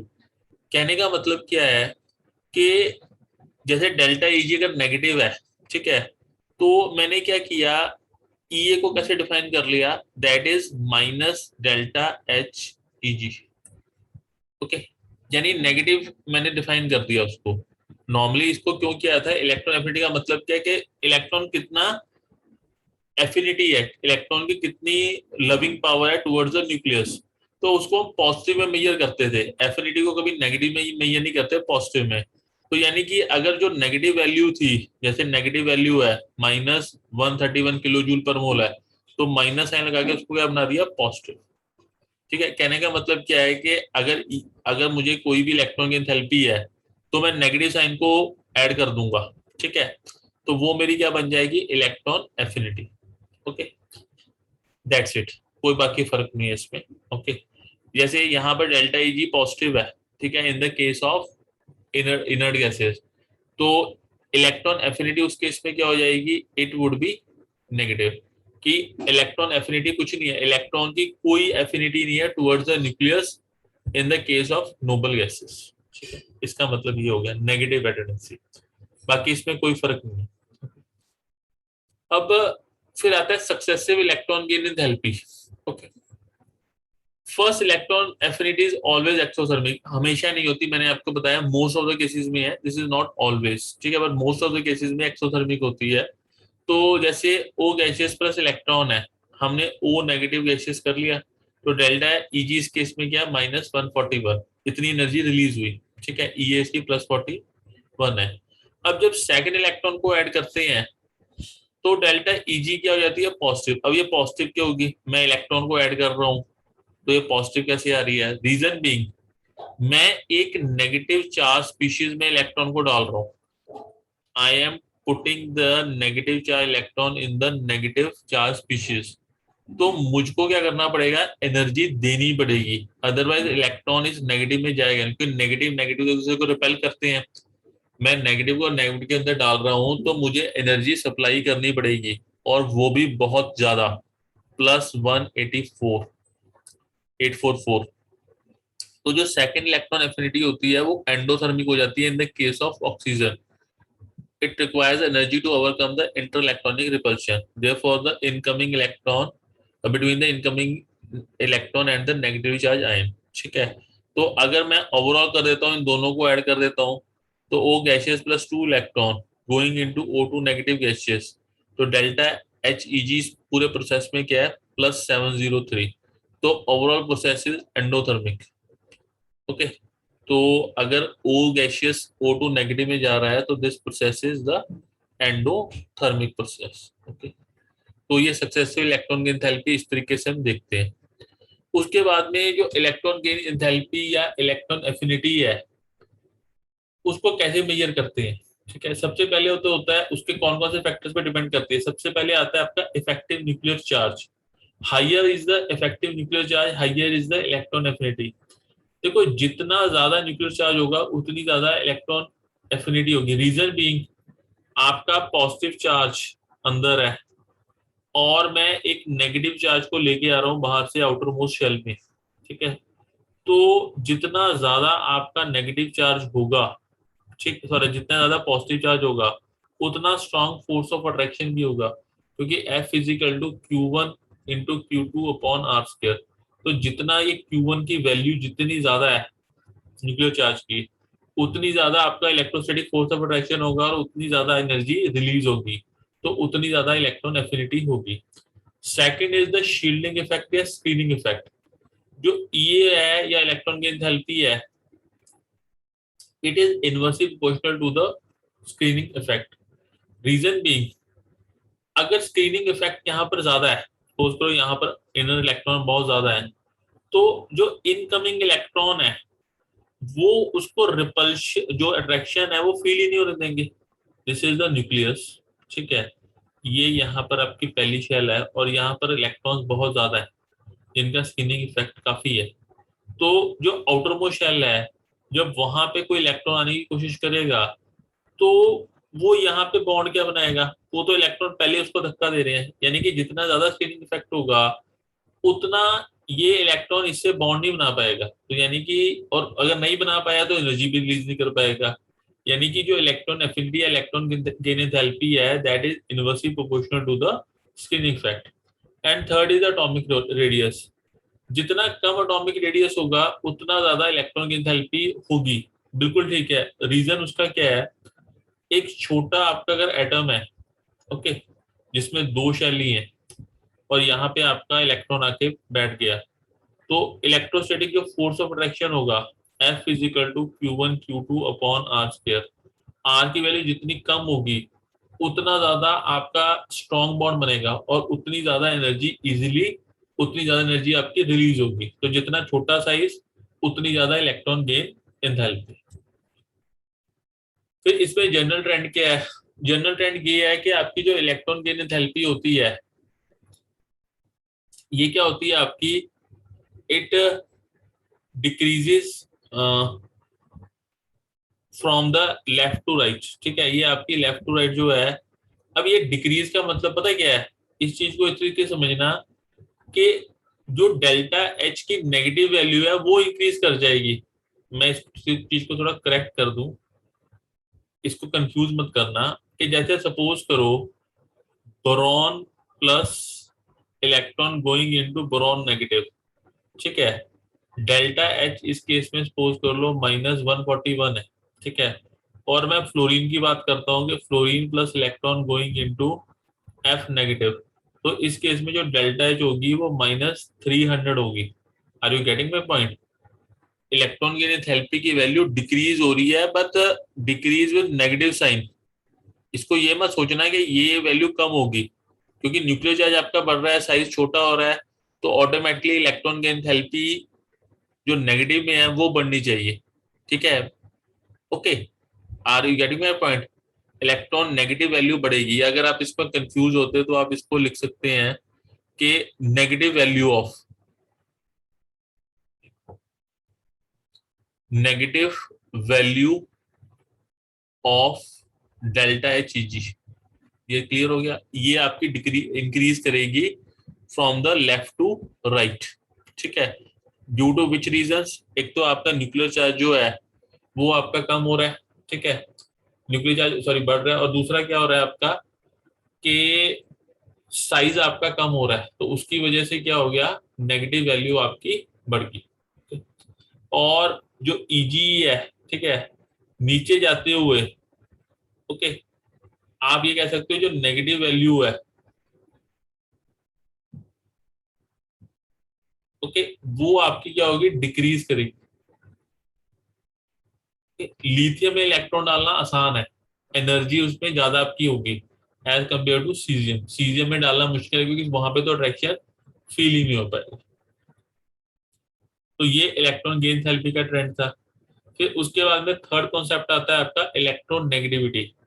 Now what is electronegativity? The tendency of an atom in a chemical compound to attract the shared pair of electron towards itself in a covalent bond is called the electronegativity. ठीक है, देखो जैसे एक आपका covalent molecule है, hydrogen और fluorine. अब generally क्या होना चाहिए, मैं यहाँ पे डायग्राम बनाता हूँ। जनरली क्या होना चाहिए कि जो ये शेयर्ड पेयर ऑफ एटम्स हैं ये बीच में होने चाहिए। It should be in the middle, ये कहीं पे यहाँ पर होने चाहिए। बट जो फ्लोरीन है, इट इज मोर जो है electronegative as compare to H. So it attracts this two electrons toward itself. जब इसने अपनी तरफ अट्रैक्ट कर लिया तो ये पार्शियल नेगेटिव हो गया, इट इज पार्शियल पॉजिटिव। एक डाइपोल को इसने क्रिएट कर दिया, या एक इसको पोलर मॉलिक्यूल बना दिया। तो ये जो खींचने की इसकी टेंडेंसी है, जो शेयर्ड पेयर ऑफ इलेक्ट्रॉन है उसको अपनी तरफ खींच रहा है, पूरी तरीके से तो नहीं खींच पा रहा। अगर पूरी तरीके से खींच गया होता फिर तो ये एफ नेगेटिव बन गया होता और ये एच पॉजिटिव। पर इसने पार्शियली अपनी तरफ खींच लिया। जब पार्शियली अपनी तरफ खींच लिया तो ये पार्शियल नेगेटिव क्या आ गया, इस पे पार्शियल पॉजिटिव आ गया, और ये पोलर मॉलिक्यूल में कन्वर्ट हो गया। तो जितना ज्यादा इलेक्ट्रोनेगेटिव एलिमेंट होगा उतना ज्यादा आपका ये पार्शियल नेगेटिव या डेल्टा नेगेटिव चार्ज होगा। Okay, so tendency of an atom in a chemical compound to attract the या shared pair of electron towards itself is called the electronegativity। इसको पॉलिंग स्केल या मलिकन स्केल पे हम major करते हैं। अब इलेक्ट्रोनेगेटिविटी किस किस पे डिपेंड करती है? सबसे पहले है inversely proportional to atomic size. जितना छोटा आपका एटॉमिक साइज होगा, ठीक है, जितना छोटा आपका साइज ऑफ एटम होगा उतना ज्यादा इलेक्ट्रोनेगेटिविटी होगी। ठीक है, क्योंकि उतना ज्यादा आपका एटम की टेंडेंसी होगी कि इलेक्ट्रॉन को अपने पास लेके आए। फिर इलेक्ट्रिक न्यूक्लियर चार्ज, जितना ज्यादा न्यूक्लियर चार्ज है, ठीक है, उतना ज्यादा आपका क्या होगा, इलेक्ट्रोनेगेटिविटी होगी। क्योंकि more is the nuclear charge, more is the positive charge, और जितना ज्यादा पॉजिटिव चार्ज है नेगेटिव चार्ज को खींचने की कैपेसिटी भी उतनी ज्यादा होती है। And En is inversely proportional to screening effect. जितना ज्यादा स्क्रीनिंग इफेक्ट होगा, ठीक है, उतना ज्यादा क्या होगा, जो इलेक्ट्रॉन है वो न्यूक्लियस से दूर होगा। जैसे सपोज करो दिस इज द न्यूक्लियस, ये फर्स्ट शेल हो गया, ये आउटर मोस्ट शेल है। अब जो अंदर वाला इलेक्ट्रॉन अगर स्क्रीनिंग इफेक्ट है तो इसको धक्का मारेगा, इसको अट्रैक्शन फील ही नहीं देगा, और आउटर मोस्ट इलेक्ट्रॉन ही आपके सॉरी जो आउटर मोस्ट इलेक्ट्रॉन होते हैं वही इसके साथ में बॉन्डिंग में पार्टिसिपेट करते हैं। तो जब इनर इलेक्ट्रॉन ही धक्का मारी जा रहे हैं तो जो आउटर मोस्ट इलेक्ट्रॉन है वो तो इसके साथ बॉन्ड ही नहीं बना पा रहे। तो स्क्रीनिंग इफेक्ट जो है अगर ज्यादा है तो इलेक्ट्रोनेगेटिविटी कम होगी, यानी कि नीचे वालों में इलेक्ट्रोनेगेटिविटी कम होती है। Elements.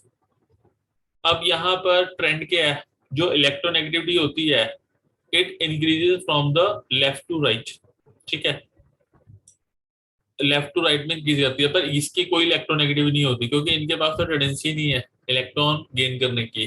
From the group 1 to group 70 तक ये आपकी इंक्रीज करती है इलेक्ट्रोनेगेटिविटी, ठीक है।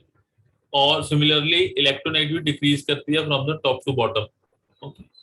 इसमें एक पॉइंट मैं और आपको करेक्ट कर दूं, पीछे रह गया था। जो इलेक्ट्रॉन गेन एंथैल्पी होती है वो भी आपकी from the group 1 to group 17 तक इंक्रीज करती है। नोबल गैसेस की इलेक्ट्रॉन की एंथैल्पी हमेशा पॉजिटिव होती है क्योंकि उनके पास इलेक्ट्रॉन लेने की टेंडेंसी नहीं है, इस चीज का ध्यान रखना। जो नेगेटिव वैल्यू ऑफ इलेक्ट्रॉन की एंथैल्पी है that increases from the group 1 to group 17। After that क्या होगा, पॉजिटिव वैल्यू आपकी आएगी। ये इलेक्ट्रोनेगेटिव ट्रेंड हो गया। एक यहाँ पे ना कुछ एलिमेंट्स की इलेक्ट्रोनेगेटिविटी है वो मेंशन की गई है, फ्लोरीन की सबसे ज्यादा होती है, दैट इज 4.0। फिर सेकंड नंबर पे आपकी बारी आती है ऑक्सीजन की 3.5, फिर क्लोरीन 3.0, नाइट्रोजन 3.0, फिर ब्रोमीन 2.8, ओके। तो एटलीस्ट फ्लोरीन, क्लोरीन, सॉरी पहले fluorine then oxygen then chlorine and nitrogen, इनकी तो याद कर लेना, कोई काफी बार क्वेश्चन पूछेगी। इतना क्लियर है, this is okay. Yes, sir. ये एक बेसिक आपका जो है periodic टेबल का ट्रेंड शो किया गया है। जो आयनेशन पोटेंशियल है फ्रॉम वो टॉप टू आपका सॉरी लेफ्ट टू राइट आपका इंक्रीज कर रहा है, यहाँ पे सबसे कम होगा, यहाँ पे सबसे ज्यादा होगा। इलेक्ट्रॉन एफिनिटी जो है वो भी आपकी इंक्रीज कर रही है from the right, from the left to right, okay. Atomic size ऊपर वाले का सबसे कम होता है, नीचे जाते हुए आपका इंक्रीज करता जाता है। और from the in the period ये आपका इंक्रीज करेगा from the right to left. देखो यहाँ जाते हो तो अगर मैं बात करता हूँ from the left to right तो एटॉमिक साइज तो कम होंगे क्योंकि आपका इफेक्टिव न्यूक्लियर चार्ज बढ़ जाएगा, okay? फिर आयनेशन पोटेंशियल की बात करते हैं। आयनेशन पोटेंशियल क्या होगा, वो आपका ऊपर से जाते हुए तो कम ही होगा, अगर मैं नीचे से ऊपर जा रहा हूँ तो आयनेशन पोटेंशियल क्या होगा, इंक्रीज करेगा। सिमिलरली इलेक्ट्रॉन एफिनिटी भी इंक्रीज करेंगे। तो दिस इज द बेसिक आपका एक periodic टेबल का ओवरव्यू था, जो उसकी प्रॉपर्टीज है। इतना क्लियर है? इन प्रॉपर्टीज में कोई इशू है तो अभी पूछो।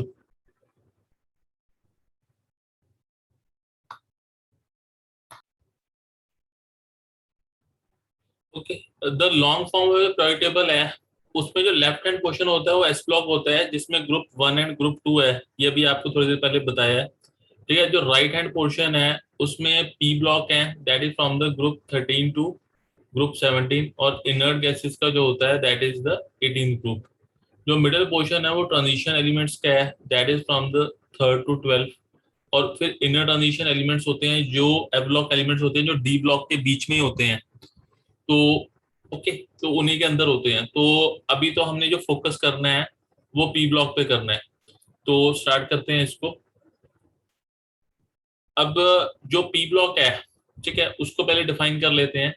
The element consisting of the last 6 groups minus helium, ठीक है, जो कि एस ब्लॉक में लोकेट करते हैं, तो उसको हम क्या बोलते हैं, P block elements. In the elemental form of P block elements the highest energy electrons occupies A P orbital, ठीक है। जो आपका वैलेंस इलेक्ट्रॉन होगा वो किसमें प्रेजेंट होगा, वो पी ऑर्बिटल या पी सबशेल में प्रेजेंट होगा। The P block contains all the non metals, P block में सभी नॉन मेटल्स हैं सिर्फ हाइड्रोजन एंड हीलियम के, जो कि एस ब्लॉक में कंसिडर की जाती है। तो ई ब्लॉक में कौन कौन से ग्रुप हैं आपके, 3rd ग्रुप है जिसको बोरॉन ग्रुप या बोरॉन फैमिली बोलते हैं, 14th है उसको कार्बन ग्रुप या कार्बन फैमिली, देन 15th है this is called the nitrogen group, okay, या इसको निक्टोजन भी बोलते हैं, ठीक है। निक्टोजन क्यों बोलते हैं वो बाद में समझाऊंगा। This is called the pnictogen family या नाइट्रोजन फैमिली। फिर 16th है ऑक्सीजन फैमिली जिसको चाल्कोजन भी बोलते हैं। फिर 18th होती है हेलोजेंस या fluorine family. And 18th group is the, या जीरो ग्रुप बोलते हैं इसको, नोबल गैसेस या इनर्ट गैस ग्रुप, ठीक है, एक्सक्लूडिंग हीलियम। तो this is basically the overview. अब आगे स्टार्ट करते हैं। तो हम स्टार्ट करेंगे सबसे पहले नाइट्रोजन फैमिली से। तो नाइट्रोजन फैमिली या ग्रुप 15 जो होता है, ठीक है, दैट इज, उसमें 5 एलिमेंट्स हैं जो मेजर हैं, that is the nitrogen, phosphorus, arsenic, antimony, ठीक है, एंड बिस्मुथ, ठीक है। BISMUTH होता है, ठीक है, कईयों में मिथ भी लिखा होता है। तो this are the 5 elements, nitrogen, phosphorus, arsenic, antimony and bismuth. यहाँ पे एंटीमनी SB से डोनेट करते हैं क्योंकि ये इसका लैटिन नेम, हमने इंग्लिश नेम लिया, जबकि लैटिन में इसका नाम जो होता है वो SB से स्टार्ट होता है। ओके, तो इसका एक दूसरा नाम है, इसको बोलते हैं हम निक्टोजेंस। जो ग्रुप 15 फैमिली होती है उसको हम निक्टोजेंस भी बोलते हैं। अब ये निक्टोजेंस, इसका नाम क्यों पड़ा है? निक्टोजेंस इसलिए नाम पड़ा है क्योंकि जो ग्रीक है, ग्रीक में जो पिजन है, ठीक है, पिजन को निक्टोजन बोलते हैं। अब पिजन का इससे क्या मतलब है? ठीक है, इससे ये मतलब है कि जो पिजन, या निक्टोजन को पिजन बोला गया है कि अगर आपका एब्सेंस ऑफ ऑक्सीजन होता है तो चोकिंग होती है। बेसिकली जो पिजन है इन ग्रीक, मतलब पिक्टोजन से पिजन है, और पिजन मतलब चोक करना, ठीक है, in the absence of oxygen या in the presence of molecular nitrogen choking होती है, ठीक है, सफोकेशन होती है। तो वहां से इसको हमने ड्राइव किया गया है कि अगर ऑक्सीजन नहीं है, सिर्फ नाइट्रोजन प्रेजेंट है, तो चोकिंग होगी। Choking stand for the pigeon, और पिजन से क्या बना लिया? निक्टोजन। P is the silent. तो यहां से इसका नाम पड़ा है। अब नाइट्रोजन के अगर हम इसकी इलेक्ट्रॉनिक कॉन्फ़िगरेशन की बात करते हैं, तो एटॉमिक नंबर जो नाइट्रोजन का होता है दैट इज द 7, फिर फास्फोरस का होता है 15, आर्सेनिक का होता है 33, ठीक है, और SB का होता है आपका 1 मिनट, दिस इज 33 प्लस 18, 51। और जो बिस्मथ का होता है दैट इज द 83। बेसिकली 7 में 8 ऐड किया 15 हो गया, 15 में 18 ऐड किया 33, फिर 18 किया 51, और फिर इसमें 32 ऐड किया 83। तो इलेक्ट्रॉनिक कॉन्फ़िगरेशन जो है नाइट्रोजन की, हीलियम 2s2 2p3, फास्फोरस की है 3s2 3p3, आर्सेनिक की है 3d10 4s2 4p3, SB की है 5s2 5p3, एंड बिस्मुथ की है 6s2 6p3। तो जनरल कॉन्फ़िगरेशन आपको नजर में आ रहा है NS2 NP3। यहाँ पर एक ध्यान देने वाली बात क्या है, यहाँ पर कोई इशू नहीं है।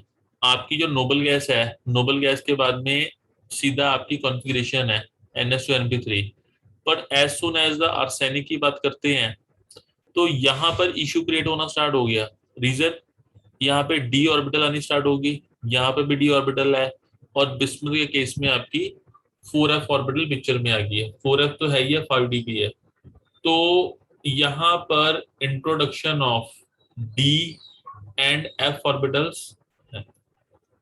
अब इसका इशू क्या होता है, इशू बाद में समझाऊंगा, पर इस चीज का ध्यान रखो कि आर्सेनिक, SB एंड Bi, यहाँ पर D and F orbitals picture में आ गई। अब आगे चलते हैं। सबसे पहले हम अक्रेंस कर लेते हैं, जो ये एलिमेंट्स हैं इनकी अक्रेंस क्या है। तो एलिमेंट लिखा है अबंडेंस बाय वेट ppm, ये करने की जरूरत नहीं है, बट कहाँ पे इसकी अक्रेंस है वो बहुत इंपॉर्टेंट है। सबसे पहले तो जो नाइट्रोजन है, ये सबसे पहले तो आपकी जो एटमॉस्फेरिक एयर है, ठीक है, जो एयर में 78%, ये क्या है? नाइट्रोजन। ये इसकी एक अबंडेंस है। ओके, तो 78% N2 है। दूसरा, ये जो बायोमोलिक्यूल्स होते हैं जैसे न्यूक्लिक एसिड हो गया या आपके प्रोटीन्स हो गया, उसमें नाइट्रोजन हमेशा पाया जाता है, ठीक है। जो अर्थ क्रस्ट है, वहां पे इसके दो मेन और हैं, एक तो होता है चिले सॉल्टपीटर और दूसरा होता है सिंपल सॉल्टपीटर, या इसको इंडियन सॉल्टपीटर बोलते हैं, Indian saltpetre that is KNO3। अब ये सॉल्टपीटर का मतलब क्या है? सॉल्टपीटर का मतलब ये है जो लेक्स होती है ना, ड्राइड लेक्स, इंडिया में कहीं जगह जो लेक्स हैं वहां पे ये KNO3 पाया जाता है, तो उसको नाम दे दिया इंडियन सॉल्टपीटर। और चिले जो कंट्री है वहां की लेक्स में ये NaNO3 काफी पाया जाता है, तो वहां पे नाम दे दिया इसको चिले सॉल्टपीटर। अब ये इंपॉर्टेंट क्यों है? कई बार कंपटीशन में क्वेश्चन आया what is the formula of Chile saltpetre, तो वहां पे 3-4 ऑप्शन है, NaNO3, KNO3, BaNO3 ठीक है, या LaNO3। उस टाइम आपको ये पता होना चाहिए जो चिले सॉल्टपीटर है दैट इज द NaNO3, और इंडियन सॉल्टपीटर क्या होता है? KNO3। ये पूछा गया कई क्वेश्चन में, तो इसलिए ये इंपॉर्टेंट है, what is the Chile saltpetre and what is the Indian saltpetre. फिर आती है फास्फोरस की ऑकरेंस। जो फास्फोरस है वो आपका एपाइट्स की फॉर्म में होता है इन द अर्थ क्रस्ट। अब ये एपाइट्स क्या है? एपाइट्स मतलब इसमें PO43 नेगेटिव, जो फॉस्फोरस जो आपका ये PO43 नेगेटिव है, ये वाला यूनिट जो है वो प्रेजेंट होगा, ठीक है। अब वो कौन कौन से हैं? फर्स्ट तो है आपका फास्फोराइट, फ्लोरोपेटाइट, ठीक है, या इसको हाइड्रो हाइड्रोक्सीपेटाइट, ठीक है, या क्लोरोपेटाइट, ये सब फॉर्म में है। अब यहाँ पे जो ये फॉस्फोराइट होता है ये हमारा हड्डियों में होता है, ठीक है, इससे हड्डियां मजबूत बनती है। जो ये फ्लोरोपेटाइट होता है ये जो टूथ इनेमल होता है उसमें प्रेजेंट होता है। टूथ इनेमल क्या होता है? जो टूथ होता है उसके ऊपर एक लेयर होती है, ठीक है, जो टूथ को हार्ड बनाती है, तो that is the fluorapatite, CA5PO43F। Okay. अब इस ये भी बड़ा इंटरेस्टिंग है, इस पे थोड़ा टाइम लगाते हैं। जो आपको अगर पता है जो पोर्टेबल वाटर होता है, ये मैंने आपको उसमें बताया था +1 में गुरपंत, जो पोर्टेबल वाटर होता है उसके अंदर फ्लोरीन आपका प्रेजेंट होना चाहिए। रीजन बीइंग जो हमारे जो टूथ है उसके ऊपर जो लेयर है, वो हमारे जो टूथ के ऊपर लेयर है वो हाइड्रोक्सी एपेटाइट की लेयर है, ये वाली लेयर है। This is the 3CA3PO4 2CaOH2, इसकी लेयर है। अगर हम जब वो पानी पीते हैं जिसमें फ्लोरीन है, तो फ्लोरीन जो आयंस होते हैं वो इसके साथ रिएक्ट करके क्या बना लेते हैं? आपके CA5PO43F, वो फ्लोरोपोटाइट बना लेते हैं जो टूथ इनेमल पे जो है का काम करता है, जो टीथ को हार्ड करता है। अगर फ्लोराइड आयंस प्रेजेंट नहीं है वाटर के अंदर, तो फ्लोरोपोटाइट जो है वो आपका डिपॉजिट नहीं होगा टूथ के ऊपर, और जो टूथ होगा वो वीक होगा, ठीक है। तो कई बार क्वेश्चन पूछा गया है कि जो टूथ इनेमल है उसको हार्ड कौन बनाता है?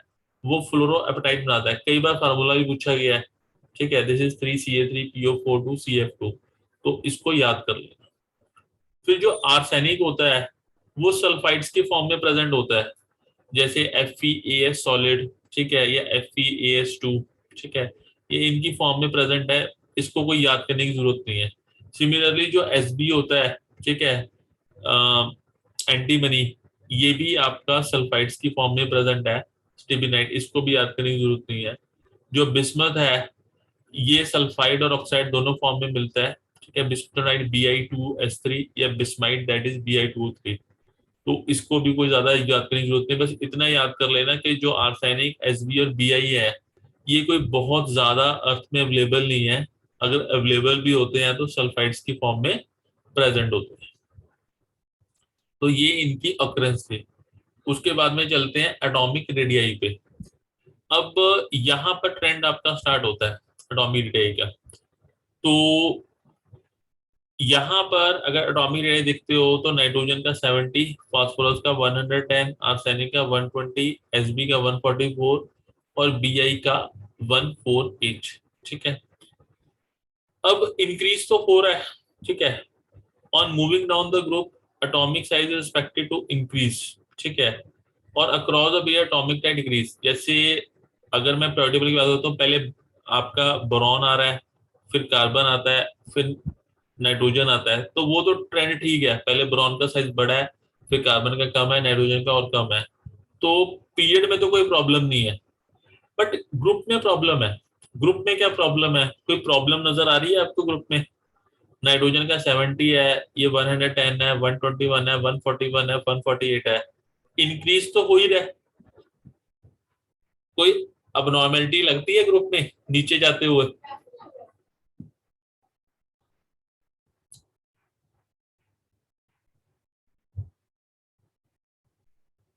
हेलो।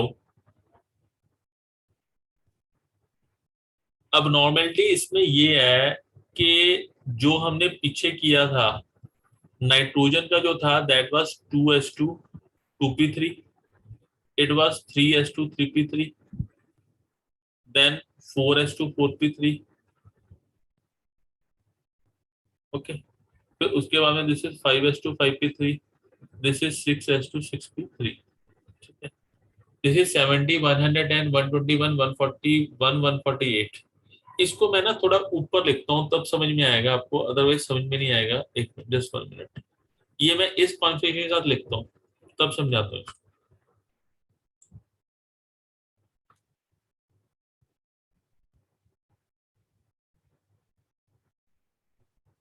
मैं यहीं पे लिखता हूँ, इसका साइज था, दिस वाज 70, ठीक है। उसके बाद में जस्ट 1 मिनट चेक करता हूँ, 110, दिस इज 110, दिस इज 121,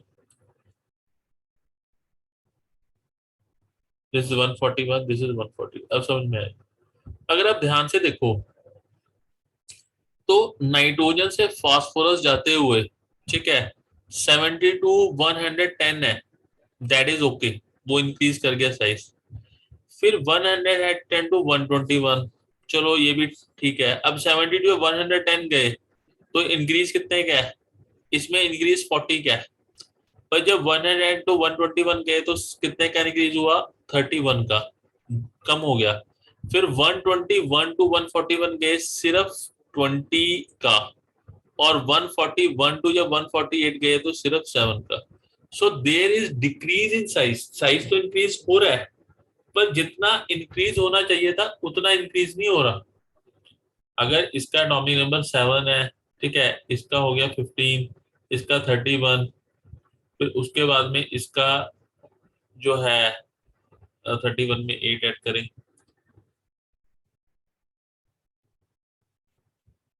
ये आपका जो है 33, सॉरी। फिर उसके बाद में 33 में 18 ऐड किए, 51, ठीक है, एंड दिस इज 83। तो 7 टू 15, सिर्फ 8 में जब इंक्रीज किया, ठीक है, तो इतना साइज इंक्रीज हो गया। फिर जब 18 ऐड कर रहे हैं तो उतना ज्यादा इंक्रीज नहीं हो पा रहा, ठीक है। फिर 18 किया, फिर एंड में 32 ऐड जब किया है तो सिर्फ 7 का इंक्रीज हो पा रहा है।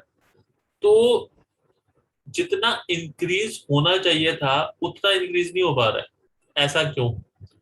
अब जो इसका आंसर है वो आएगा स्क्रीनिंग इफेक्ट में, ठीक है। अब जरा इसको समझो, इस कॉन्सेप्ट को देखो। जो मैंने आपको स्क्रीनिंग इफेक्ट थोड़ी देर पहले बताया था, वो कॉन्सेप्ट क्या था कि 1 मिनट,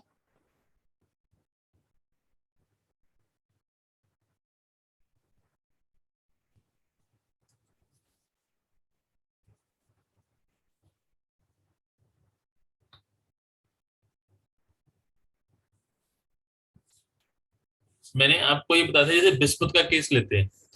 बिस्मुथ में यहाँ पर 83 आपके जो हैं प्रोटॉन है, न्यूक्लियर चार्ज बहुत ज्यादा है।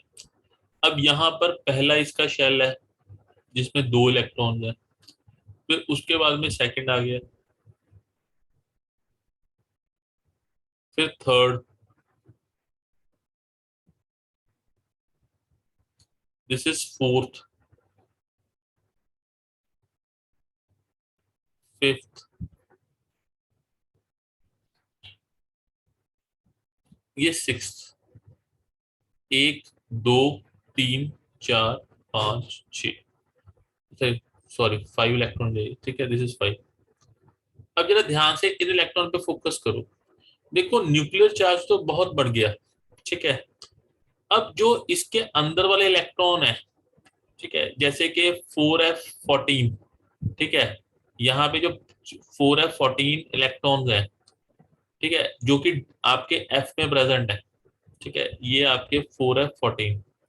अब इनको धक्का मारना चाहिए किस इलेक्ट्रॉन्स को, जो कि आपके 6x में प्रेजेंट है, 6s2 एंड 6p3, यहाँ पर 5 इलेक्ट्रॉन प्रेजेंट है। इनको इनको धक्का मारना चाहिए। जब धक्का मारेंगे तभी साइज बढ़ेगा। जब 4f14 वाले इनको धक्का मारेंगे तभी साइज बढ़ेगा। अब यहाँ पे देखो दो चीजें काम कर रही हैं। एक तो काम कर रहा है न्यूक्लियर चार्ज। न्यूक्लियर चार्ज क्या कर रहा है, न्यूक्लियर चार्ज जो आपका ये अट्रैक्शन है, इसमें और इसमें अट्रैक्शन है, उसकी वजह से साइज को कम कर रहा है। Nuclear charge is decreasing the size. जब ये इसको अट्रैक्ट कर रहा है तो साइज को कम कर रहा है। और जो ये 4f जो अंदर वाले इलेक्ट्रॉन है, ये इनको धक्का मार रहे हैं, साइज को बढ़ा रहे हैं। शुरू में तो काम ठीक रहा, जितना अट्रैक्टिव फोर्स था, ठीक है, जैसे अट्रैक्टिव फोर्स था तो यहाँ पर 1s2 में 2 इलेक्ट्रॉन्स थे, तो इसको धक्का मार के साइज को बढ़ाते थे। बाद में क्या हुआ, न्यूक्लियर चार्ज तो बढ़ता जा रहा है, बट जो ये धक्का मारने की कैपेसिटी है, जो स्क्रीनिंग इफेक्ट है, चाहे आपके 3d10 इलेक्ट्रॉन्स का है, चाहे 4d10 इलेक्ट्रॉन्स का है, चाहे 4f14 और 5d10 इलेक्ट्रॉन्स का है, वो कम होता गया। मैंने आपको ये बताया था कि जो 4f ऑर्बिटल्स होती है, इनका स्क्रीनिंग इफेक्ट बहुत ज्यादा पुअर होता है। ये धक्का मार ही नहीं सकती क्योंकि इलेक्ट्रॉन इनका क्लाउड बहुत डिफ्यूज होता है। अब न्यूक्लियर चार्ज तो बढ़ता जा रहा है, पॉजिटिव चार्ज बढ़ता जा रहा है, जो कि साइज को डिक्रीज कर रहा है। बट जो इलेक्ट्रॉन ऐड हो रहे हैं वो किस में ऐड हो रहे हैं, वो 4f ऑर्बिटल्स में ऐड हो रहे हैं, जिनका स्पिनिंग इफेक्ट बहुत ही ज्यादा घटिया है। वो आउटर इलेक्ट्रॉन को धक्का मार ही नहीं पा रहे हैं। तो जितना धक्का मारना चाहिए था उतना तो मारा ही नहीं, ऊपर से चार्ज बढ़ गया, तो साइज क्या हो गया, डिक्रीज। ठीक है, मतलब बढ़ा तो सही है 141 से 148, 7 का बढ़ा तो सही, पर उतना नहीं बढ़ा जितना बढ़ना चाहिए था। अदरवाइज यहाँ से 5s2, this is the shell, 5s2 से 6s2p3 पे जंप कर गया, एक शेल बढ़ गया, फिर भी साइज में सिर्फ 7 पिकोमीटर का ही फर्क पड़ा। Reason, nuclear charge has been increased but the screening effect is very very poor. ठीक है, जो Z इफेक्टिव होता है, जो हमने पीछे किया था, that was Z minus screening constant. अब यहाँ पर Z तो बहुत ज्यादा है, ठीक है, क्योंकि नंबर ऑफ प्रोटॉन्स बढ़ गए, 32 पहुंच गए, पर ये स्क्रीनिंग इफेक्ट बहुत ही घटिया है, क्योंकि यहाँ पर 4f14 और ये 5d10 पिक्चर में आ गई, जो कि बहुत ही घटिया ऑर्बिटल्स हैं, धक्का नहीं मार सकती हैं। इनमें जो 24 इलेक्ट्रॉन्स हैं, they are not capable to repel these 6s2 6p3 electrons, वो उसको धक्का नहीं मार सकते। तो therefore there is the decrease in size. ठीक है, मतलब एक्सपेक्टेड जो इंक्रीज था उतना नहीं हुआ। ये कॉन्सेप्ट समझ में आया आपको? हेलो? Yes sir. क्योंकि ये अगेन एंड अगेन रिपीट होगा ये कॉन्सेप्ट। इसमें कोई प्रॉब्लम है तो अभी पूछो, मैं अभी इसको फिर एक्सप्लेन करूंगा। अगर ये क्लियर हो गया तो इसी से एक और चीज है जो मैं अभी क्लियर कर दूंगा आप लोगों को। पहले ये क्लियर है, दिस थिंग इज क्लियर, ये चीज क्लियर है।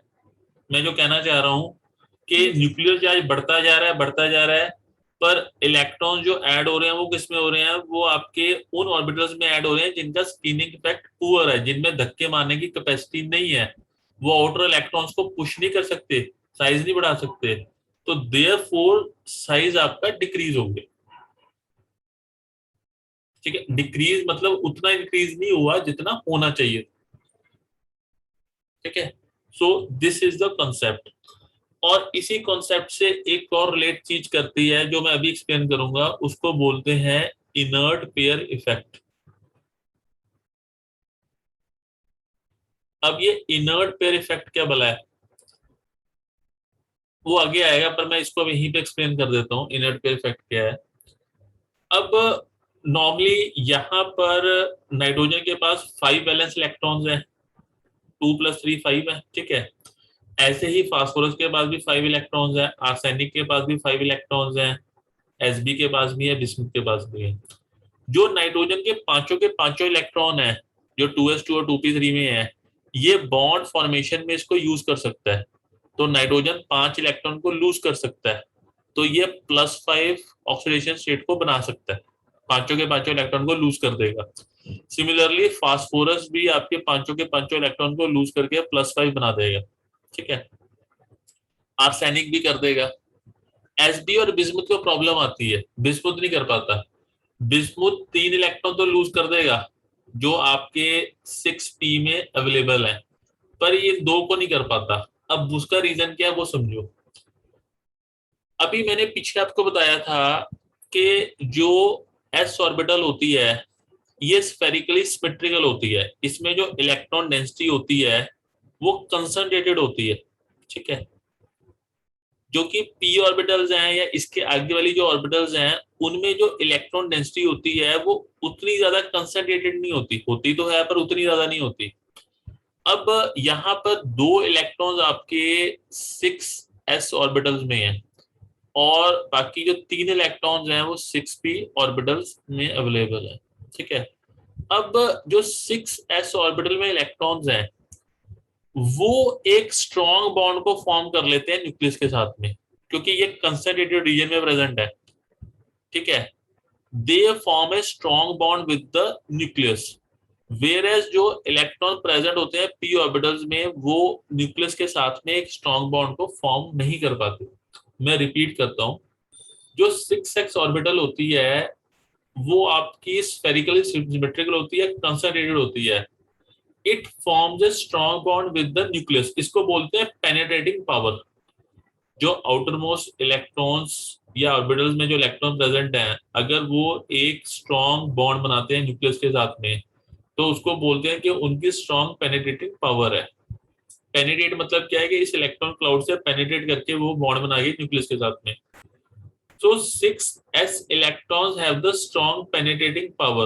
They make a strong bond with the nucleus. ठीक है? Whereas the electrons present in the 6p orbitals, they have not strong penetrating power. So they are unable to form a strong bond with the nucleus. तो वो आपके bond formation में participate है, वो loose कर देता है, जो एटम है उन इलेक्ट्रॉन्स को लूज कर देता है, पर ये 6s इलेक्ट्रॉन को लूज नहीं कर पाता क्योंकि they are strongly bonded towards the nucleus, okay. तो देयरफॉर जो आपके बिलो मोस्ट एलिमेंट है उनके जो जैसे 6s टू 6p3 है, तो जो s इलेक्ट्रॉन है the electrons present in the 6s orbital, they do not participate in the bond formation, they stick to the nucleus, they behave as the inert pair, ठीक है। so this effect is called the inert pair effect। मैं अगर इसकी proper definition बोलूं तो उसकी definition क्या है, the inability of the 6s electrons to participate in the bond formation due to poor screening effect of 4f orbitals and the strong penetrating effect of the 6s orbital is called the inert pair effect. Due to this effect, bismuth it shows +3 state, ये +3 state को तो show करता है oxidation state को, पर Bi जो है वो +5 को नहीं शो करता, क्योंकि जो ये 2 इलेक्ट्रॉन प्रेजेंट 6s ऑर्बिटल में है वो एक स्ट्रॉन्ग बॉन्ड बना के बैठे हुए हैं न्यूक्लियस के साथ में। ये इनर्ट पेयर इफेक्ट समझ में आया? हेलो,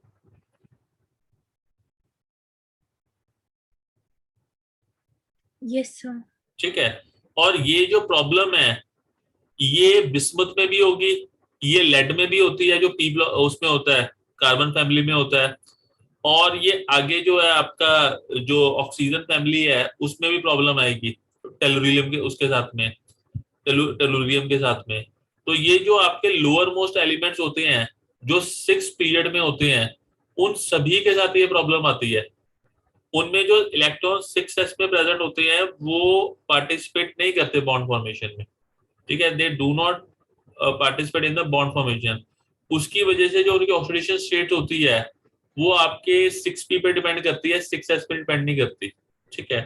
तो थोड़ा बहुत ये फिफ्थ एलिमेंट वाले, फिफ्थ ग्रुप वाले भी शो, फिफ्थ पीरियड वाले भी शो कर लेते हैं, पर डोमिनेट ये करती है हमेशा सिक्स वाले में, जो सिक्स पीरियड वाले हैं उनमें तो ये डोमिनेट करती ही करती है।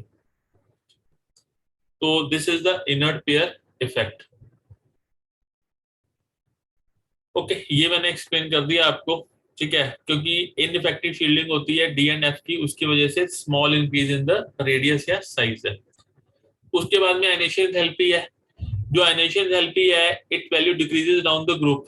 ये आपको बताते हैं कि किसी भी ग्रुप में अगर मैं टॉप टू बॉटम जाऊंगा तो इनिशियल एंथैल्पी की वैल्यू क्या होगी, डिक्रीज हो जाएगी, ठीक है।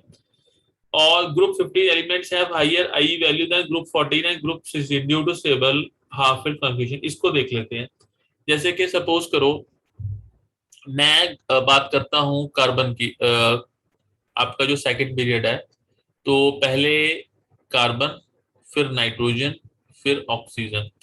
कार्बन बिलोंग करता है आपका 14 ग्रुप को, नाइट्रोजन बिलोंग करता है 15 को, ऑक्सीजन 16 को। जो कार्बन का एटॉमिक नंबर है दैट इज 6, नाइट्रोजन का 7 और ऑक्सीजन का 8। नाउ जो कार्बन की कॉन्फ़िगरेशन है that is 1s2 2s2 2p2। Nitrogen की है 1s2 2s2 2p3 and oxygen की है 1s2 2s2 2p4। कायदे से तो जो आयनेशन एंथैल्पी होनी चाहिए वो आपकी ऑक्सीजन की सबसे ज्यादा, ठीक है, फिर उसके बाद में नाइट्रोजन की और फिर उसकी कार्बन की, पर ऐसा होता नहीं है। रीजन में अगर मैं आउटर मोस्ट कॉन्फ़िगरेशन लिखता हूँ कार्बन की, तो it comes out to B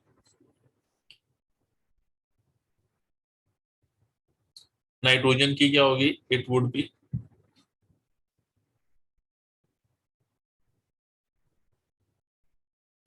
this is 2s, this is 2p, this is 2s 2p, and in the case of oxygen नीचे लिख रहा हूँ।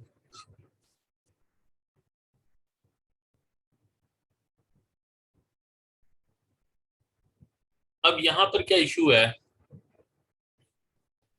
ऑक्सीजन का साइज जो है वो नाइट्रोजन से छोटा है, बट अगर कॉन्फ़िगरेशन देखो, ये तो फुली फिल्ड है, जो 2p है ये ना तो हाफ फिल्ड है ना फुली फिल्ड है, पहले में 2 इलेक्ट्रॉन फिर सिंगल फिर सिंगल।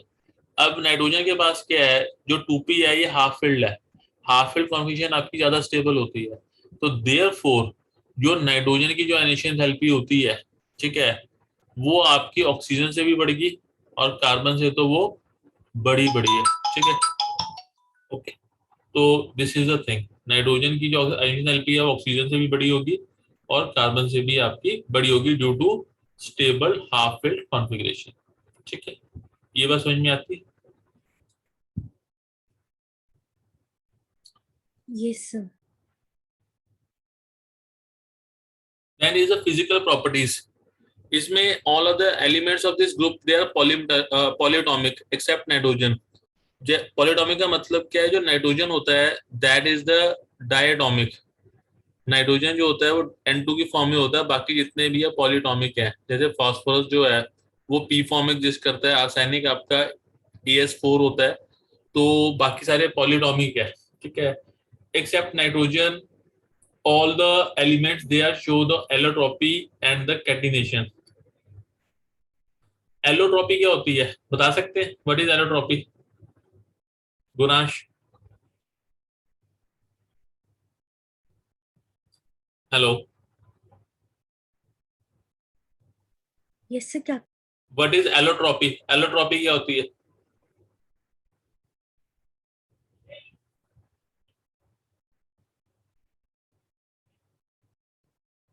एलोट्रॉपी बताई तो ये आपको, चलो। It is the it is a phenomenon in which an element can show the different physical form, ठीक है। आपका कोई भी एलिमेंट डिफरेंट जो फिजिकल फॉर्म को शो करता है that is called the allotropy. जैसे कि सपोज करो कार्बन है, कार्बन के एलोट्रॉप्स क्या हैं, that is the diamond, graphite, और थर्ड बड़ा फेमस फॉर्म है कौन सा है, क्या नाम है उसका, बकी बॉल। ये सारी की सारी क्या है, ये क्रिस्टलाइन फॉर्म है, ये करवाया तो हुआ है यार ये उसमें आपको, ये सॉलिड स्टेट में +1 में भी करवाया था, सॉलिड स्टेट में भी करवाया। चलो ठीक है। व्हाट इज कैटिनेशन, मतलब ये सारे के सारे एलोट्रॉपी शो करते हैं। कैटिनेशन क्या होती है, what is catenation?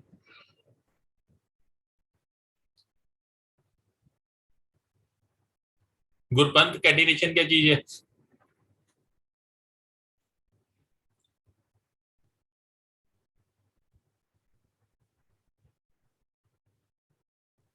Sir, self-linking property of carbon. ऊंची बोलना। So, sir, self-linking property of carbon so that it can make bonds. हाँ, the property of an element to form a long chain by self combining या self linking। कोई भी element अगर आपका आपस में बॉन्ड बना के एक लॉन्ग चेन जो है उसको फॉर्म कर लेता है तो उसको बोलते हैं कैटिनेशन। मैक्सिमम जो प्रॉपर्टी होती है वो कार्बन की होती है, carbon can form a long chain, ठीक है, इसलिए ये बिलियन ऑफ कंपाउंड्स को फॉर्म करता है। मैक्सिमम कैटिनेशन जो प्रॉपर्टी होती है वो कार्बन की होती है। तो नाइट्रोजन को छोड़ के सारे एलिमेंट्स एलोट्रॉपी शो करते हैं और कैटिनेशन शो करते हैं। अब नाइट्रोजन क्यों नहीं कर पाता, ठीक है, नाइट्रोजन इसलिए नहीं कर पाता क्योंकि नाइट्रोजन एक छोटा आपका एलिमेंट है, छोटा एटम है। तो नाइट्रोजन जब कैटिनेशन शो करता है कि नाइट्रोजन ने इस तरीके से किया, तो नाइट्रोजन के पास 5 इलेक्ट्रॉन है, तो 2 इलेक्ट्रॉन इस लोन पेयर में ऐसे आके, ठीक है, एक सिंगल इलेक्ट्रॉन। अब यहाँ पे प्रॉब्लम क्या आती है, नाइट्रोजन का साइज छोटा है, तो देयरफॉर ये जो बॉन्ड है ये भी साइज छोटा हो गया, मतलब बॉन्ड लेंथ भी छोटी होगी। Due to small bond length इनके बीच में जो इंटर इलेक्ट्रॉनिक रिपल्शंस हैं वो बहुत ज्यादा बढ़ जाते हैं, तो उसकी वजह से ये बॉन्ड क्या है, ये वीक हो जाता है। वीक होने की वजह से ये आपका ब्रेकअप हो जाता है। तो इसलिए आपका जो एन बॉन्ड है वो आपका वीक होता है। फिर जो मेटेलिक कैरेक्टर है, it increases down the group due to decrease in ionic enthalpy and increase in atomic size. ये हम बताया हुआ है कि जो मेटेलिक कैरेक्टर होगा वो इंक्रीज होगा डाउन द ग्रुप। क्यों? क्योंकि आयनिक एंथैल्पी डिक्रीज कर गई और साइज में इंक्रीज कर गया। अब यहाँ पर एक बहुत इंपॉर्टेंट है कि नीचे जाते हुए आपका जो मेटेलिक कैरेक्टर इंक्रीज हो रहा है, तो सबसे पहले एन और पी है, नाइट्रोजन और फास्फोरस, ये आपकी नॉन मेटल्स होती हैं, दीज आर नॉन मेटल्स। उसके बाद में आर्सेनिक और एसबी, ये मेटलॉइड्स हैं। मेटलॉइड्स का मतलब क्या होता है कि कुछ प्रॉपर्टीज मेटल्स की है और कुछ प्रॉपर्टीज नॉन मेटल की है। और जो बिस्मथ होती है वो एक मेटल होती है, यानी कि जो पी ब्लॉक है उसमें सारी की सारी नॉन मेटल्स नहीं है, उसमें कुछ मेटल्स भी हैं। जो नॉन मेटेलिक कैरेक्टर होता है वो सबसे ज्यादा टॉप वालों में होता है, नीचे जाते हुए मेटेलिक कैरेक्टर बढ़ता है। तो यानी नॉन मेटल से पहले मेटलॉइड बने, फिर मेटलॉइड से वो मेटल में कन्वर्ट हो। फिर आती है chemical properties, oxidation state and chemical reactivity. Now जो यहाँ पे एलिमेंट है उसमें जो आउटर मोस्ट में इलेक्ट्रॉन है उसकी जो कॉन्फ़िगरेशन है दैट इज NH2 NP3, यानी कि 5 इलेक्ट्रॉन है इनके पास में। तो 2-3 तरीके हैं, या तो ये जो 8 इलेक्ट्रॉन को इसने ऑक्टेट कंप्लीट करना है, या तो ये कंबाइन कर ले, ठीक है, किसी या तो 3 इलेक्ट्रॉन को लूज कर दे या 3 इलेक्ट्रॉन को गेन कर ले, या पांचों के पांचों इलेक्ट्रॉन को लॉस कर दे। तो ये -3 +3 या +5 मेजर इसकी 3 ऑक्सीडेशन स्टेट होती है, -3 होती है, +3 या +5। देखो अगर 3 इलेक्ट्रॉन को इसने गेन कर लिया तब क्या बन जाएगा, NH2 NP6, noble gas configuration acquire कर लिया। ओके, 3 इलेक्ट्रॉन को लूज कर लिया तो जिसको 3 इलेक्ट्रॉन मिले वहां पे इसकी नोबल गैस कॉन्फिगरेशन वहां से ये अचीव कर लेगा, मतलब इस उस तरीके से कंबाइन करेगा जहां पे इसको क्या कह सकते हैं, पॉजिटिव ऑक्सीडेशन स्टेट इसको मिल जाएगी। पांचों के पांचों इलेक्ट्रॉन लूज कर दिए इसने, मतलब लूज करने का मतलब ये नहीं है कि आयन बना लेगा। जैसे सपोज करो, अगर मैं एग्जांपल लेता हूं NF3, अब NF3 के साथ में ये बॉन्डिंग कर रहा है नाइट्रोजन, तो यहाँ पर फ्लोरीन जो है मोर इलेक्ट्रोनेगेटिव है, -1 स्टेट, -1 स्टेट, -1 स्टेट, तो नाइट्रोजन की स्टेट में आ गया आपका +3 स्टेट में आ गया। बट अगर नाइट्रोजन सपोज कर लो H3 के साथ में कॉम्बिनेशन कर रहा है तो इट इज माइनस +1 +1 +1, तो ये -3 स्टेट में। और +5 किसके साथ में करेगा, सपोज कर लो N2O5 है तो यहाँ पर ये +5 स्टेट में जाएगा। तो यानी -3 +3 या +5 तीनों शो कर सकता है। Tendency to exhibit -3 oxygen state decreases down the group due to increase side and metallic character. देखो नीचे जाते हुए आपका मेटालिक करैक्टर इंक्रीज करता है, तो ऑब्वियसली है जब मेटालिक करैक्टर आपका इंक्रीज कर रहा है, -3 कब केस में आएगा, -3 तभी आएगा जब ये नॉन मेटल की तरह बिहेव करेगा, जब ये इलेक्ट्रॉन को गेन करेगा। जब इसके इलेक्ट्रॉन लूज करने की टेंडेंसी है तब तो -3 आ ही नहीं सकते, ठीक है। तो -3 नीचे जाते हुए -3 शो नहीं करेगा। जो ऊपर वाले एलिमेंट्स हैं जैसे नाइट्रोजन एंड फास्फोरस है वो ही -3 शो करेंगे। okay?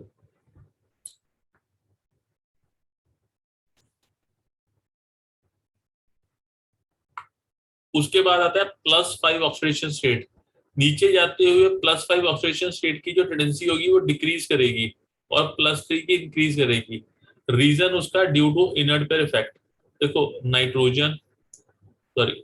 Nitrogen phosphorus arsenic Sb और बिस्मुथ, ठीक है। तो नीचे जाते हुए क्या होगा आपका, बिस्मुथ तो +5 शो ही नहीं कर सकता due to inert pair effect, +5 तो शो करेगा नहीं, +3 तो नीचे जाते हुए +5 शो नहीं करेगा, +3 शो करेगा due to inert pair effect. आपको इनर्ट पेयर इफेक्ट क्या है वो पहले आपको समझा दिया, ठीक है। तो बिस्मुथ +5 शो नहीं करता, +3 करता है। नाइट्रोजन +5 शो कर लेता है, ये भी +5 शो कर लेता है, दिस ऑल्सो शो +5, ये भी +5 शो कर लेता है, पर इतनी स्टेबल नहीं होती, इसकी +3 ज्यादा स्टेबल। तो ये हो गया। फिर उसके बाद में एक तो और भी इसमें आता है कि जो नाइट्रोजन होता है वो आपकी हर किस्म की ऑक्सीडेशन स्टेट को शो करता है। जैसे नाइट्रोजन है वो -3 भी शो करता है, वो -2 भी शो करता है, -1 भी शो करता है, 0 भी शो करता है, 1 भी शो करता है, 2 भी करता है, 3 भी करता है, 4 भी करता है, 5 भी। वो कैसे, डिपेंडिंग अपॉन द कंपाउंड। जैसे कि सपोज करो NH3 है, NH3 में नाइट्रोजन की ऑक्सीडेशन स्टेट -3 है, ओके। फिर बात करते हैं NH3 हो गया, ठीक है। फिर आपका जो होता है NH2 हाइड्रोजन, इसमें -2 स्टेट होती है नाइट्रोजन की। फिर आता है NH2OH हाइड्रोक्सल अमाइन, इसमें -1 स्टेट होती है। फिर N2 जो आपकी N2 एग्जिस्ट करती है एटमॉस्फेयर में, इसमें 0 ऑक्सीडेशन स्टेट है, ओके। फिर बात करते हैं हम इसकी 10-15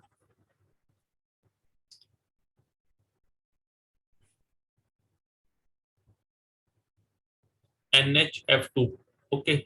इसमें इसकी जो स्टेट होती है दैट इज +1, ओके।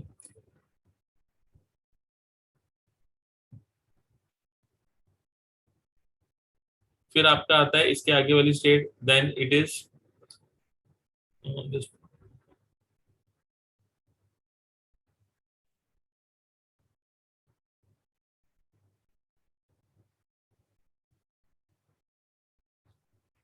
इसमें आपकी +2 होगी। फिर NCl3, इसमें दैट इज NF3 में होगी इसकी +3। देन बात करते हैं NO2 की, NO2 में होगा +4 and in the case of N2O5 इसमें होगी +5। तो -3 से लेके +5 सारी की सारी ऑक्सीडेशन स्टेट को ये शो करता है। और अगर इंटरमीडिएट ऑक्सीडेशन स्टेट में होता है तो ये डिसप्रपोर्शनेशन रिएक्शन हो जाती है।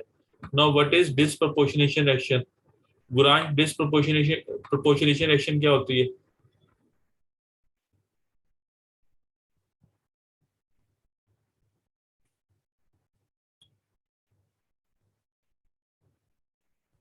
ये रिएक्शन कौन सी होती है, बताया हुआ है। What is disproportionation reaction? इसमें क्या होगा, आपका जो एलिमेंट होगा वो सर हाँ बोलिए।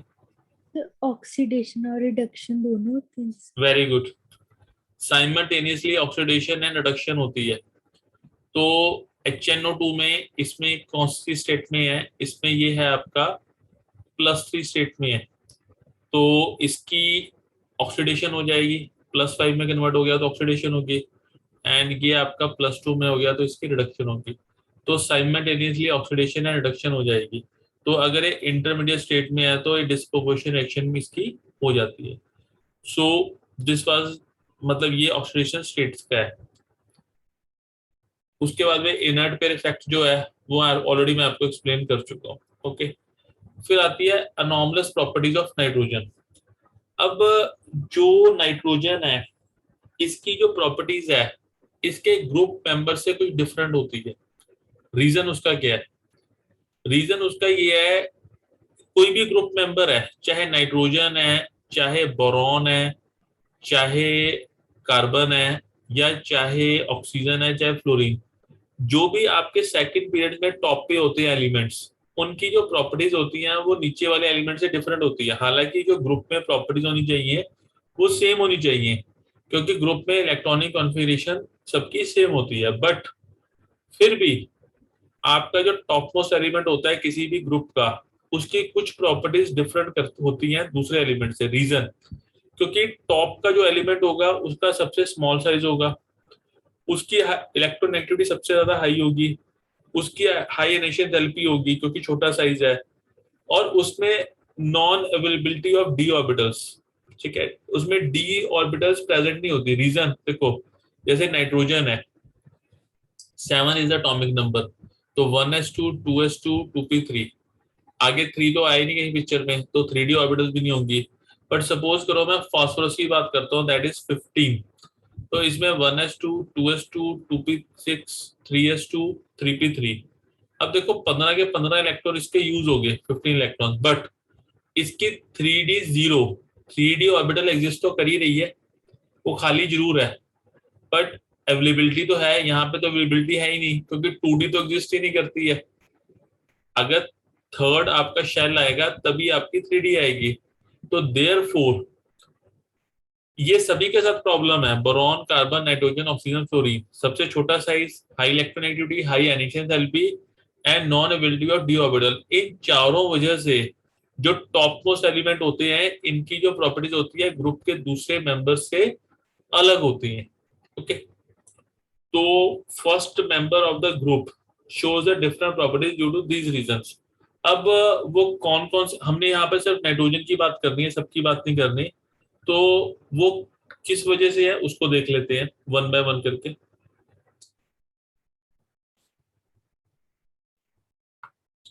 सबसे पहले आपका पॉइंट आता है और ये इंपॉर्टेंट है, एक आपको मैं यहाँ पे और चीज बताता हूँ। देखो, जो ऑर्गेनिक इनऑर्गेनिक केमिस्ट्री है इसमें जो जनरल ट्रेंड्स होते हैं ना, उसमें कभी क्वेश्चन नहीं आता। सबको ये पता है कि from the top to bottom size increase होता है, going from the left to right जो साइज होता है डिक्रीज होता है। Okay, metallic character from the top to bottom increase होता है, इलेक्ट्रोपॉजिटिव कैरेक्टर भी टॉप टू बॉटम इंक्रीज होता है। जो जनरल ट्रेंड होता है उस पर कभी क्वेश्चन नहीं आता, क्योंकि जनरल ट्रेंड तो पता ही है लोगों को, उस पर क्वेश्चन बनता ही नहीं है, ना उस पर कोई क्वेश्चन देगा।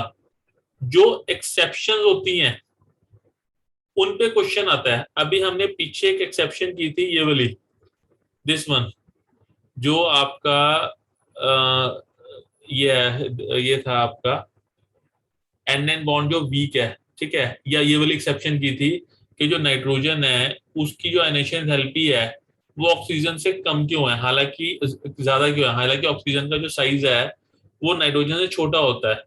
तो इस किस्म की एक्सेप्शन पे ही क्वेश्चन आएंगे, कभी स्ट्रेट फॉरवर्ड क्वेश्चन नहीं आएगा इनऑर्गेनिक में। तो यहाँ पर अब हम स्टडी क्या कर रहे हैं कि अनॉमलस प्रॉपर्टीज ऑफ नाइट्रोजन, नाइट्रोजन की जो प्रॉपर्टीज हैं वो दूसरे ग्रुप मेंबर से अलग क्यों है, वो तो हमने पता लगा लिया क्यों अलग है।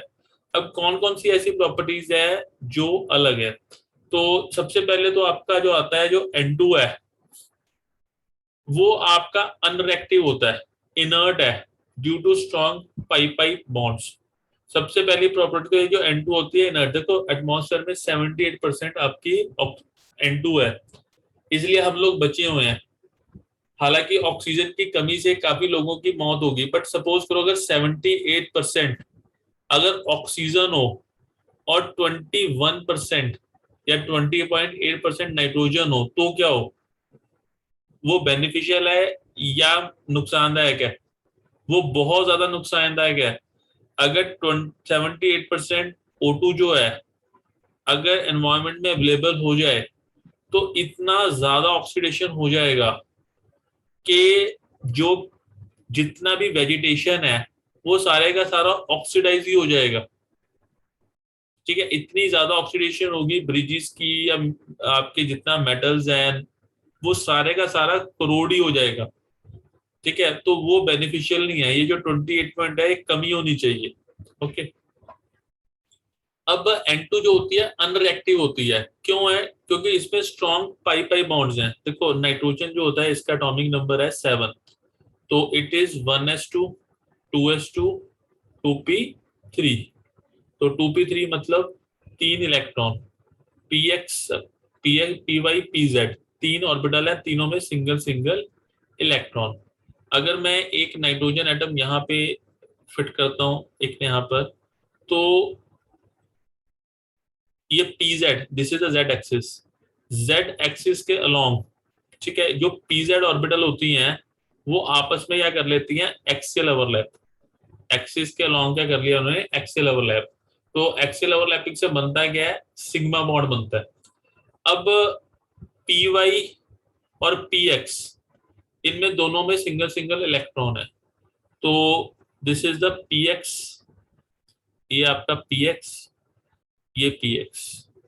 तो इनमें जो साइड वाइज ओवरलैप से जो बनेगा वो क्या बनेगा, that will be the pi bond. उस पाई बॉन्ड को नाम क्या बोलेंगे, that will be the p pi bond. ठीक है, this is the 2p orbital, this is the 2p orbital. तो इनके बीच में जो बॉन्ड बना that is the p pi bond. ठीक है, similarly this is the p y orbital. ठीक है, एक और पी वाई ऑर्बिटल की होगी, तो इनके बीच में जो बॉन्ड बनेगा दैट इज पी पाई। अब ये जो पी पाई बॉन्ड होंगे ये स्ट्रॉन्ग बॉन्ड होंगे, क्योंकि जो इनमें जो साइड वाइज ओवरलैप है वो इफेक्टिव है, क्योंकि नाइट्रोजन का साइज छोटा होता है। बट सपोज करो मैं दूसरे एलिमेंट्स की बात करता हूँ, जैसे फास्फोरस है, तो फास्फोरस को भी ले लेते हैं। तो फास्फोरस का भी सेम काम है। फास्फोरस जो है that is 15, 1s2 2s2 2p6 3s2 3p3। तो सेम चीज है। अब यहाँ पर 3p ऑर्बिटल्स आ गई, बाकी तो कोई फर्क नहीं पड़ा, बाकी सब कुछ सेम रहेगा। बट प्रॉब्लम क्या आएगी, जैसे मैं 3p ऑर्बिटल्स को यूज करता हूँ तो यहाँ पे फास्फोरस, यहाँ पे फास्फोरस, यहाँ पर साइज बढ़ गया, क्योंकि फास्फोरस का साइज बड़ा होता है, 3p ऑर्बिटल का साइज बड़ा हो गया। ये फास्फोरस और फास्फोरस एटम दूसरे से दूर चले गए। तो जो 3p और 3p के बीच में जो लेटरल ओवरलैपिंग से वो बॉन्ड बनेगा, इसको आप कह सकते हैं कि 3 पाई बॉन्ड बनेगा, वो बहुत ही ज्यादा वीक होगा, क्योंकि इतनी एटॉमिक ऑर्बिटल्स बड़ी होंगी तो वो आपस में मर्ज ही नहीं कर पाएंगी, इफेक्टिव ओवरलैपिंग नहीं होगी।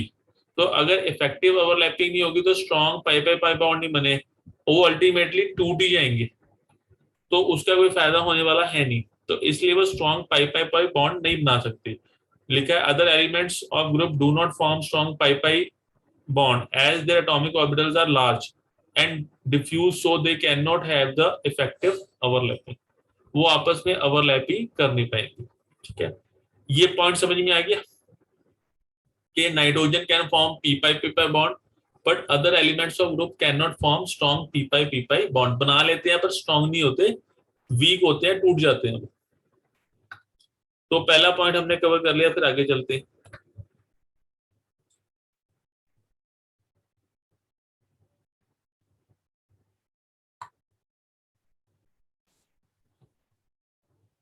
तो this point has been covered.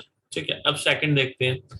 Nitrogen can not form D pi P pi और D pi bond and maximum covalency of 4 due to non-availability of d orbitals. Nitrogen cannot form R3p double bond O type bonds or R3p double bond CH2 where R is the alkyl group. ठीक है, NCl5 not formed. Okay, सबसे पहले तो मैं कोवलेंसी के issue पे आता हूँ। कोवलेंसी का मतलब क्या है कि ये कितने कोवलेंट बॉन्ड्स को फॉर्म कर सकता है।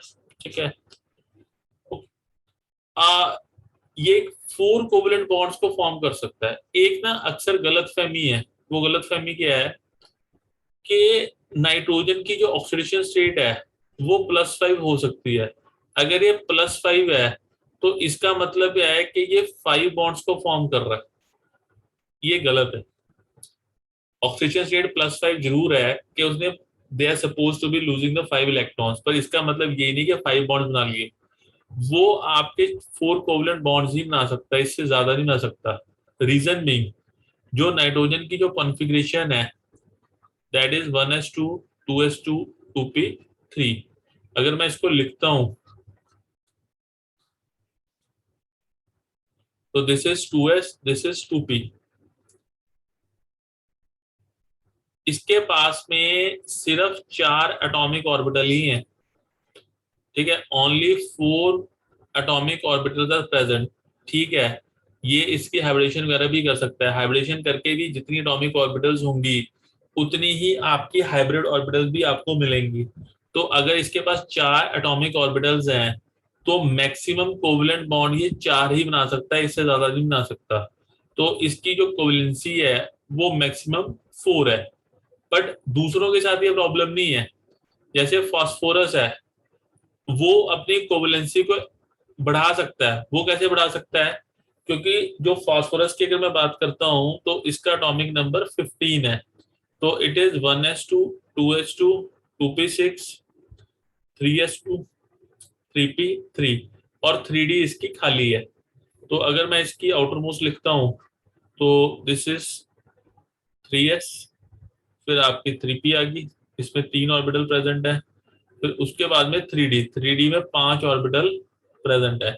यानी कि एक 3s और 3p होगी और 5 3d, 5 3 8 9। इसके पास में 9 ऑर्बिटल्स प्रेजेंट है। तो ये इसकी जो कोवलेंसी है वो 4 नहीं है, ये 9 बॉन्ड्स तक भी बना सकता है। ठीक है, depending upon structure. Normally 9 bonds बनते नहीं है, बट ये 5 6 अप टू 5 या 6 बॉन्ड्स बना सकता है। तो जो फास्फोरस है उसकी कोवलेंसी जो है 6 तक चली जाती है, पर नाइट्रोजन की जो कोवलेंसी है वो 4 ही है, क्योंकि इसके पास में डी ऑर्बिटल्स अवेलेबल नहीं है। तो पहले था तो कोवलेंसी का इशू, फिर आता है डी पाई या पी पाई बॉन्ड बनाने का इशू। अब जरा देख लेते हैं इसको भी।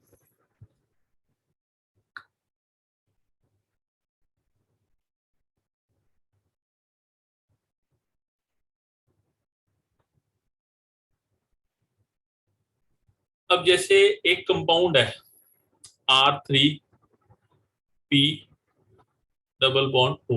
ओके, अब यहां पर अगर मैं इसको देखता हूं तो जो फास्फोरस है ये 4 बॉन्ड बना रहा है सिग्मा।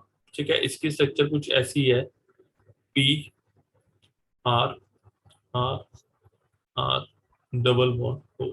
ये 4 सिग्मा बॉन्ड बना रहा है। अगर 4 सिग्मा बॉन्ड बना रहा है तो ये कहीं ना कहीं sp3 हाइब्रिडाइज्ड है। ठीक है, अगर 4 सिग्मा बॉन्ड बना रहा है तो ये sp3 हाइब्रिडाइज्ड है। तो इसकी स्ट्रक्चर कैसी होगी, मैं एक वाइट स्क्रीन पे आपके साथ शेयर करता हूँ।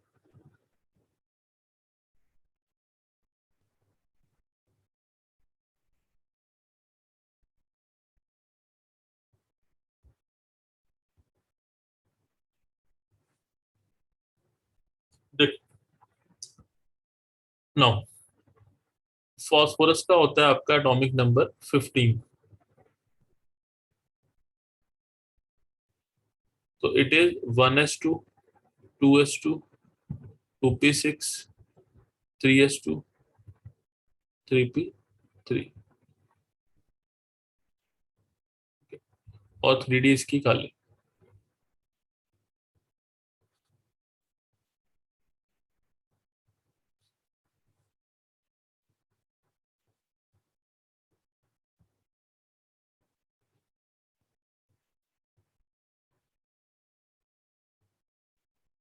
अब हुआ क्या होगा, जब कंपाउंड की फॉर्मेशन हुई है तो यहां से एक इलेक्ट्रॉन उठ के 3d में चला गया।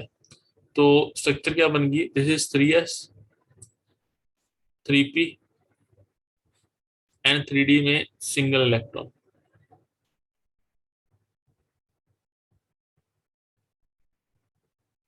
ठीक है, 3s 3p। अब हाइब्रिडेशन हुई, हाइब्रिडेशन में क्या हुआ, ये 3s 3p आपस में कंबाइन कर गए। जब ये आपस में कंबाइन कर गए तो it is forming the sp3 orbitals. One is 3s and 3p orbitals, तो ये आपस में मिलके क्या बना गए, sp3 ऑर्बिटल। और ये जो 3d है ये अनहाइब्रिडाइज्ड है। अनहाइब्रिडाइज का मतलब इसने जो है हाइब्रिडाइजेशन में कोई भी वो नहीं किया, वो नहीं किया, पार्टिसिपेट नहीं किया, ठीक है। sp3 बन गया और 3d में एक इलेक्ट्रॉन आपका जो है दैट इज पेंडिंग, ठीक है, वो आपका एसिड पड़ा हुआ है। अब ये जो बॉन्ड है जैसे फास्फोरस है, इसने इस ऑक्सीजन के साथ में, इस आर के साथ में, इस आर के साथ में, इस आर के साथ में बॉन्डिंग कर ली, ठीक है। ऑक्सीजन के पास क्या होता है, oxygen is 8, it is 1s2 2s2 2p4। एक p ऑर्बिटल इसके पास खाली होती है, ठीक है।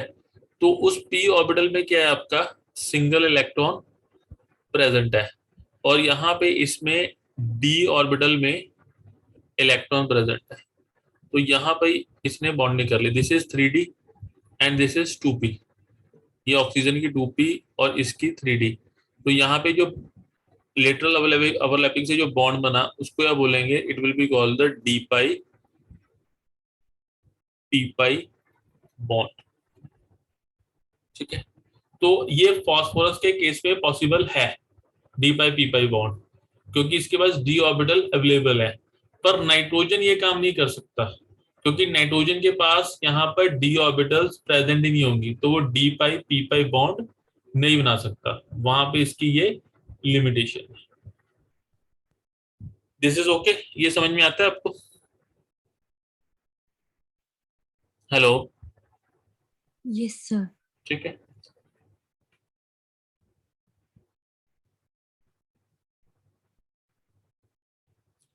ठीक है, तो ये चीज हो गया, ठीक है। तो ये अब कह सकते हैं कि जहां पे D pi P pi bond जो है वो नाइट्रोजन नहीं फॉर्म कर सकता, ठीक है। तो ये एनोनमस प्रॉपर्टीज ऑफ नाइट्रोजन था। ओके, आज यहीं तक करते हैं, फिर नेक्स्ट इसको कंटिन्यू करते हैं इसको, ठीक है। जस्ट ठीक है, यहीं तक कर लेते हैं, फिर नेक्स्ट इसकी जो प्रॉपर्टीज हैं जो नाइट्रोजन शो बनाता है या ये ग्रुप 15 एलिमेंट्स बनाते हैं, उसको नेक्स्ट लेक्चर में कवर करेंगे। तो आज यहीं तक करते हैं इसको, नेक्स्ट लेक्चर में कंटिन्यू करते हैं।